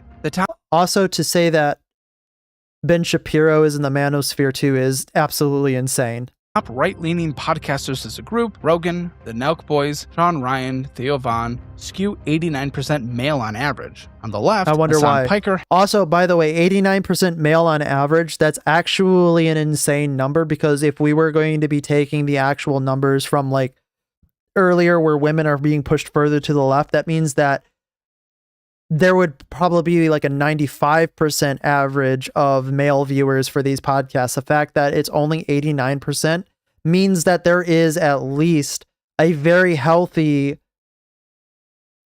grouping of women that also agree with this.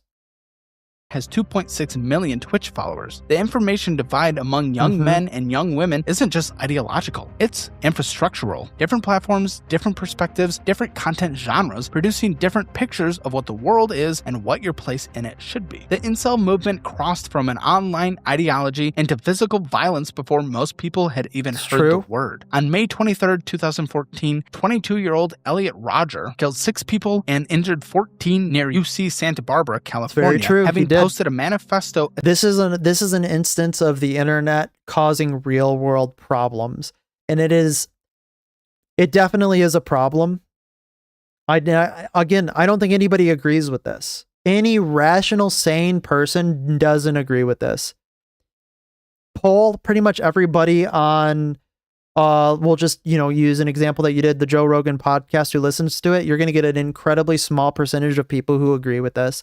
You're going to get an incredibly small percentage of people who agree with incel ideology. They may agree with some of the critiques of it, but they do not agree with the ideology. So to conflate both of those is not correct. Men really have a hard time pulling back from the feminist mindset because most of them keep so much to themselves. Well, because they're told that if they have any opinion on it or they express their opinion, they're wrong. Shut up. They're not allowed to. Explicitly grounding the attack in incel ideology. On April 23, 2018, Alec Minassian drove a rental van into a crowded Toronto sidewalk, killing 10 and injuring 16. This guy was a crazy guy. This had nothing to do, as far as I'm aware, with strict incel ideology. This had a lot more to do with him just being crazy. Letting someone like Andrew Tate, Joe Rogan, Ben Shapiro, or worse Piker is easy. He posted a Facebook immediately before the attack. The incel rebellion. It is. It's definitely easy to let somebody talk. And that's why it's important that if you find something in society that you're like, I don't like this, I should talk about it, then you should talk about it. Consequences be damned. Has already begun. Canadian intelligence services have since formally classified violent misogyny as a form of ideological extremism. The male reaction to a culture perceived as hostile. Insane that you would pull up a picture of J6 here. Because, again, using this with your phrase ideological extremism, sure, maybe some people did extreme things here, but there are a lot more ideological extremes that you could have pulled from than just this. Extremism. The male reaction to a culture perceived as hostile expressed itself through the workplace as well. 74% of managers identify Gen Z as the most difficult generation to manage, an issue driven less by competence than a wholesale rejection of traditional professional norms. More than 75% of Gen Z employees have engaged in quiet quitting, deliberately performing. Honestly, it's because work's not worth it. It's just not worth it to them. Gotta go. Thanks for the conversation. Well, have a good night. I hope you have a great one. Hope to see you around in the future.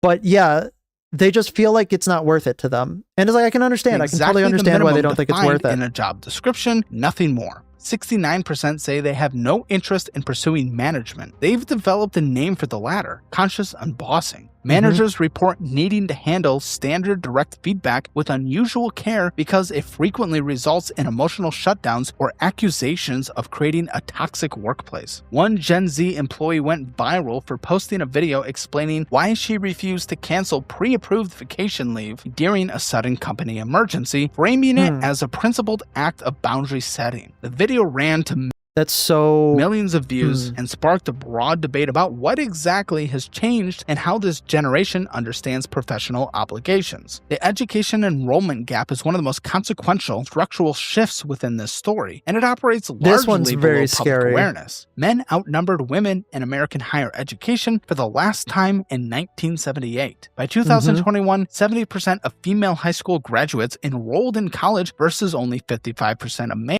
The system is not made for men to be able to be on equal footing as women, for better and for worse.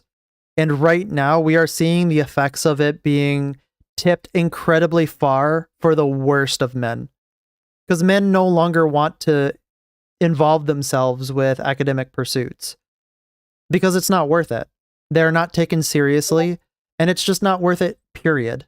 The widest gap ever recorded. There are currently 2.4 million more female undergraduates than male undergraduates in the United States. The 4-year graduation rate is 54% for women and 43% for men. Richard Reeves of the Brookings Institute identified the core structural outcome. We have wider gender inequality today in U.S. higher education than we did when Title IX was passed. It's just in the reverse direction. Because years spent in higher education correlate strongly with liberal political views, and because women now spend dramatically more time in higher education than men do, the education gap mechanically generates a portion of the ideology gap regardless of any other factor. But the biggest factor in how your money grows is where it's placed. And one of the best places to put it is in a high-yield savings account with Chime, where you get a $350 bonus for signing up. It is a nation-leading high-yield savings account with real returns on your money. And again, if you sign up with my link, chime.com/Caleb, you get a $350 bonus when you sign up. Link in the description below. And that's the economic context of your life, but the economic context underneath all of this isn't a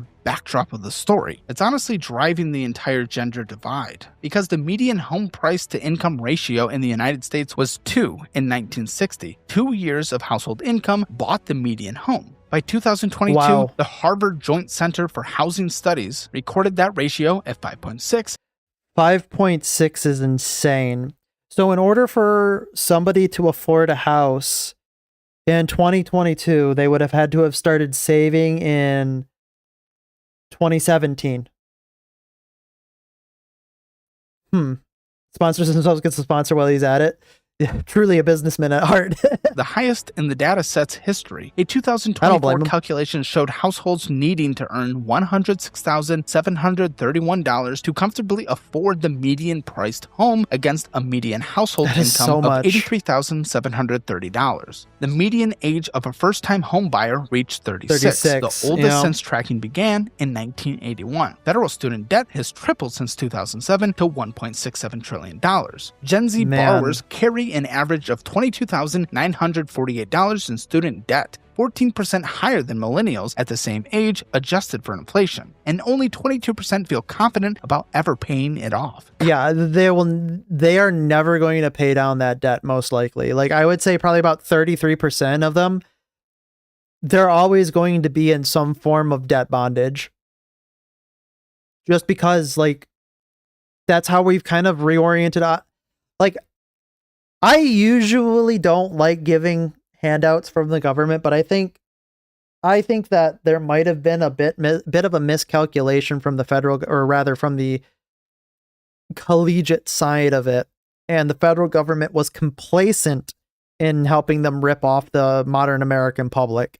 I think that we will likely see in the future a large forgiving of loans or some type of amelioration of that, because it has gotten to the point where it is ridiculous. College tuition inflated. I mean, even both sides are kind of like in alignment on that. Roughly 5 times the general rate since 1980. Real wages rose only 11.9% between 2006 and 2025 against normal wage growth of 78.7%. Economic pressure radicalized men and women in opposite directions for reasons researchers have now traced fairly precisely. Women are more concentrated in the public sector and care economy, more dependent on state support structures, and more supportive of redistribution to begin with. So economic anxiety pushed them toward demanding more government, which is the left-wing position. Men experienced economic anxiety as a status threat and a collapse of traditional provider identity, and right-wing populism explicitly offers the restoration of those hierarchies as its core promise. The same financial pressure filtered through different gender role expectations produced the opposite political destinations. Researchers found this mechanism operating in parallel studies of South Korea, Brazil, and the United States. Which, by the way, nobody should be dependent on the government. The government should have, like, no vested interest in making a citizen dependent on the government's ability to subsidize them. If you have a government that does that, you have a government that wants to purchase you as a citizen. Very scary way to go. Very scary direction to go. I'm not saying that they shouldn't provide some assistance, but you shouldn't be depending on them for your way of life. In each case, male-specific economic shocks increased support for authoritarian right-wing candidates, while female-specific shocks had the reverse effect. Jonathan Haidt and Greg Lukianoff identified in their 2018 book, The Coddling of the American... I need to read this book, by the way. This apparently this is very heavily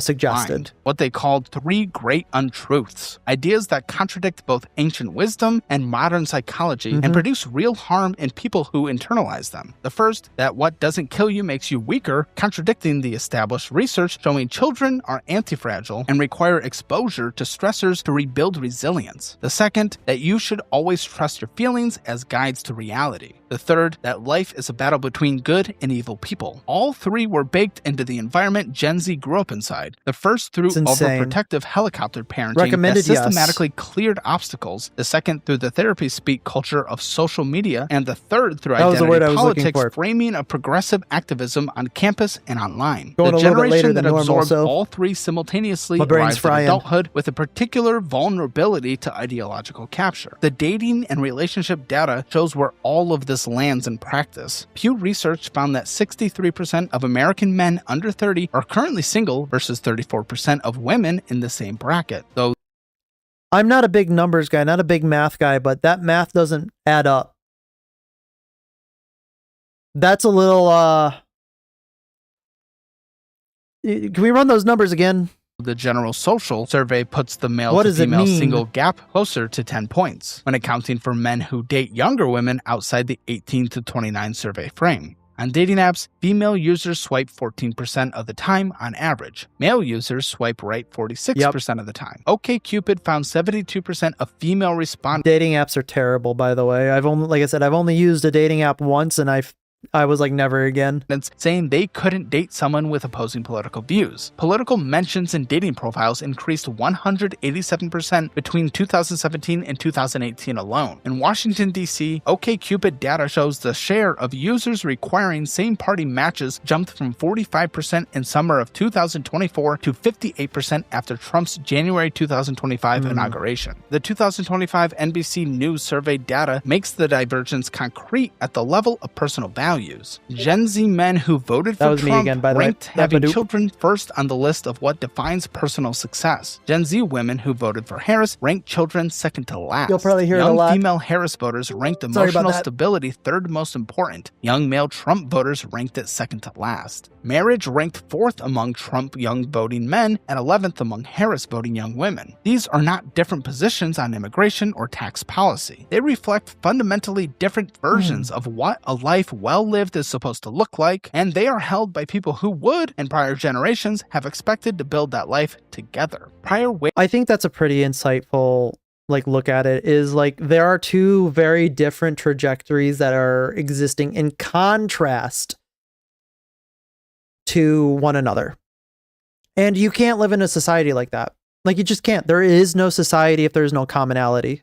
Waves of young radicalism have typically softened over time, and there is empirical support for that. Baby boomers who protested Vietnam became Reagan voters a decade later. Gen X channeled its discontent into cultural production, punk, grunge, ironic detachment, rather than sustained organized politics. Millennials gave the world Occupy Wall Street in 2011 because they are being forced into political life with no knowledge or wisdom to back it up. Dissolved without producing any lasting political organization. Longitudinal research by Peterson, Smith, and Hibbing in the Journal of Politics found that political attitudes are remarkably stable over the long term. British data puts the annual probability increase of voting conservative at 0.38% per year of aging, compounding to roughly 19 percentage points across a lifetime. That's a lot, by the way. That's kind of being presented as you don't really change your opinion. 19%. So we're talking say earlier we were talking about 1% of the population. So we'll say 3 million people. If 3 million people at 19%, 20% of 3 million is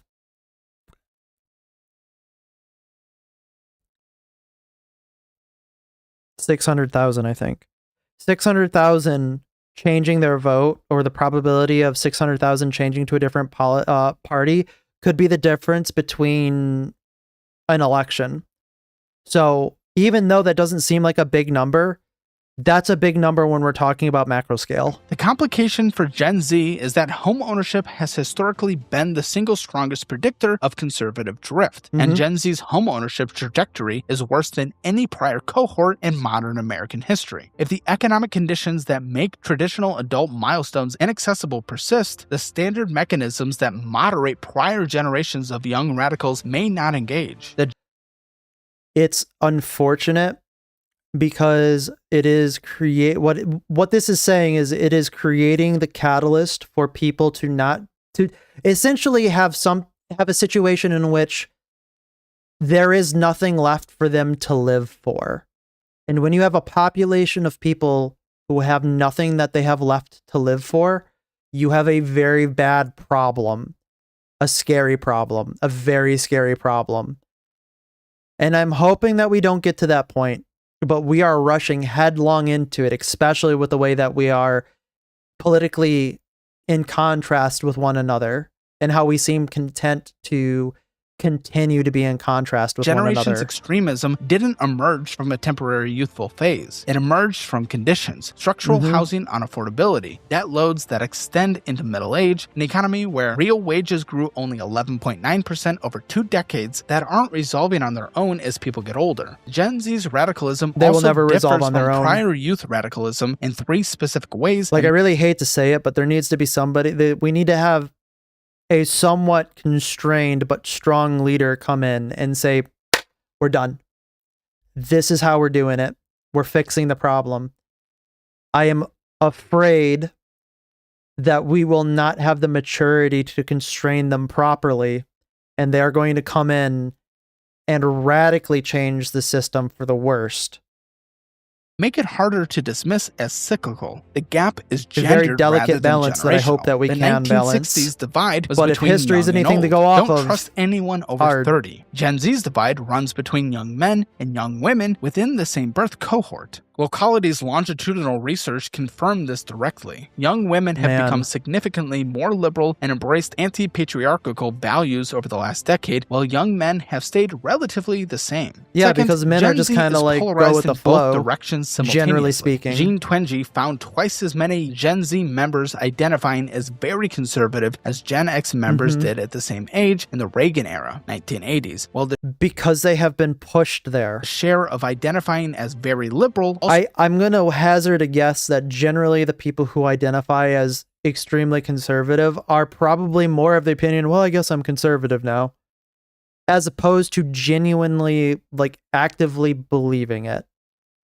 also increased. The political center is hollowing out inside a single Because they're generation. forced to. And They have no third, alternative. The changes Gen Z want aren't incremental. 3 of 4 Gen Z members believe the U.S. government's fundamental design and structure requires significant overhaul. 4 in does. 10 describe the founding fathers as better described as villains. 4 in 10 describing the founding fathers as villains is insane to me, and really highlights the failure. First of all, the failure of school and the failure to understand history. Than heroes. The demographic projections don't require that one gets me speculation angry. about politics or culture to be alarming. The U.S. total fertility rate of 1.599 in 2024 is already well below the 2.1 replacement threshold. The Oh, Congressional geez. Budget Office projects it descending further to 1.53 by 2036. By 2007 and 2024, there were 11.8 million fewer. Again, a lot of people are super short-sighted. They don't see the down the lines effects of this. Like, the problem is this is one of those things that in the short term, but far future from now, so a decade out, they're going to have lasting down the line consequences. Births in the United States than would have occurred if pre-recession fertility rates had held. By 2030, the number of deaths in the United States is projected to exceed the number of births, which shifts the entire burden God, of that's so population scary. maintenance onto immigration, and feeds directly into the anti-immigration sentiment that is currently accelerating the rightward political shift among young men. The two dynamics are compounding each other. The fertility decline is the sharpest among the most educated women. Women aged 30 to 34 with a bachelor's degree now plan to only have 1.5 children, down from 2.1 in 2002. Among the youngest liberal women born after 2000, desired family size has dropped below replacement for the first time, to 1.8 children. The Institute for Family Studies found that a conservative woman born between 1975 and 1979 completed fertility at 2.1 children, exactly at replacement. Liberal women of the same cohort finished at 1.5. Among the youngest liberal women, projected fertility is lower still. A Morgan Stanley analysis projects. I wonder what would happen if you ask if, well, I don't wonder what happened. I have a very strong opinion about what's going to happen, but in like 30 years, we're going to be hearing studies about how people have been so unhappy and they mismanaged their life up until this point and they have so many regrets that it's literally tearing them up on the inside. I think that that's going to be a commonality from people of this time in 30 years. That by 2030, 45% I feel of women bad for them aged already 25 in to 44 perpetuity. will be childless and single. The 2021 American Perspective Survey found 15% of men had no close friends, up from 3% that's so in sad. 1990. GWI research from December 2025 found that approximately 80% of Gen Z had experienced significant loneliness in the past year. On the political side, the 30-point ideological gap between young men and young women isn't projected to close as this generation ages, particularly given that the moderating... I honestly, doomer prediction here, I'm not a big doomer, but doomer prediction, I think it's only going to grow. It's going to get a lot worse before it gets better. Mechanisms that historically soften as a student of history, that's how it marriage, works. Parenthood are precisely the milestones Gen Z is least likely to achieve. By 2028, millennials and Gen Z will I don't constitute want it a to happen majority like of the that, U.S. electorate. but it Policy will. built on that electorate will swing between radical progressive demands from the female-dominant left and populist nationalist demands from the male-dominant right, because the two halves of the generation that is inheriting governance can't find common ground in the... They are incompatible with one another. They are literally tearing the country apart by not being able to talk to one another. Personal lives. The institutional trust numbers underpin how severe the governance challenge is. And again, regardless of whether or not you believe one side is right over the other, because that is immaterial to the argument.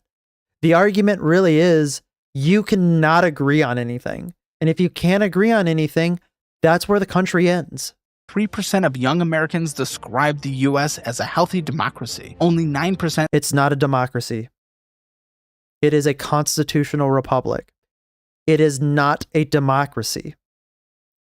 You do not want to live in a democracy. A democracy, the etymology being the demos, the demo part of democracy, is a very selective group of people who are allowed to be citizens and vote. It is much more exclusionary than a federal republic in which we live. You do not want to live in a democracy.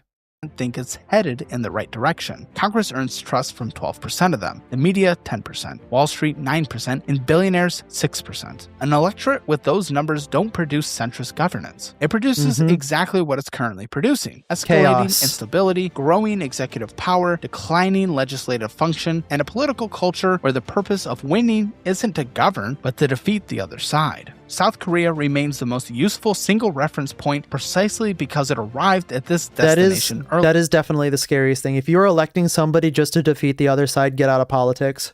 I don't want to have you here. You're not trying to build the country up. You're trying to destroy the country.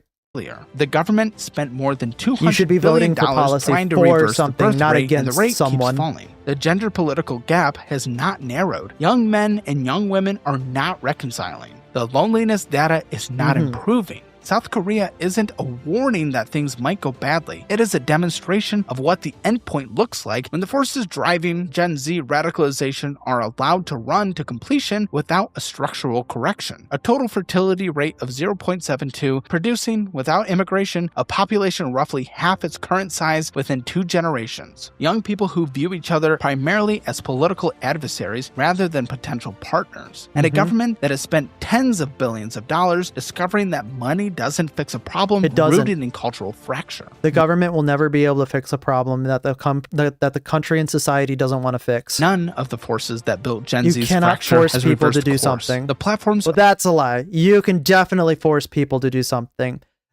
They won't. because they don't have that type of governance. Are still sorting men and women into separate realities and still optimizing for outrage because outrage is what drives engagement. The housing market remains structurally unaffordable for most of the generation. University faculties remain as politically homogeneous as they were when the radicalization accelerated. The fertility rate is still falling. The marriage rate is still descending. And the loneliness data is moving in the wrong direction. Gen Z became so radical because it was the first generation to grow up entirely inside the architecture that makes radicalization the predictable outcome. Algorithmically sorted information environments designed to maximize emotional arousal, economic conditions that made the adult milestones of prior generations structurally inaccessible, educational institutions that treated ideological conformity as a virtue, and a parenting culture that shielded children from the friction that builds the resilience required to function among people who disagree with you. The generation isn't uniquely foolish or weak. Every system they passed through was optimized to produce the people they became. And the generation behind them, Generation Alpha, now entering adolescence with smartphones, social media, and the same economic conditions, is passing through most of the same architecture. Whether enough of it gets dismantled before they arrive at adulthood is the question that will determine what Gen Z represents is the peak of the fracture or just the beginning. See, it is just the beginning. The next one. I'll be candid. Front Page loses money. The cost of research, audio editing, video editing, and everything else that goes into this project. All right, I'm going to go ahead and we're just going to go ahead and hit this. But I think that there were some problems with the way that some things were presented, but I think the overall meaning here is probably correct in the sense that there are a lot of underlying problems that, as long as we can both agree that they're underlying problems, we can disagree on the nuances as much, but we can have an open and honest conversation about it. It definitely is one of those things where I'm looking at that going like, oh man, oh, this looks bad. But I'm hoping that it can get better. I don't know. Anyway, that's all I got for tonight. I know I've got some more on my watch later, but we'll get to them later. We'll probably get to them next week. But tomorrow is going to be some light gaming content. We're going to get back into Grimshire for a little bit, and we'll go a little bit longer. We're going to get back into Pragmata, and I hope to see you there. I hope everybody has a great night, and thank you all for showing up. A couple new names again today. We're still getting new names all the time. That's awesome. All right, everybody. Have a good one. Have a good night, and I'll see you tomorrow.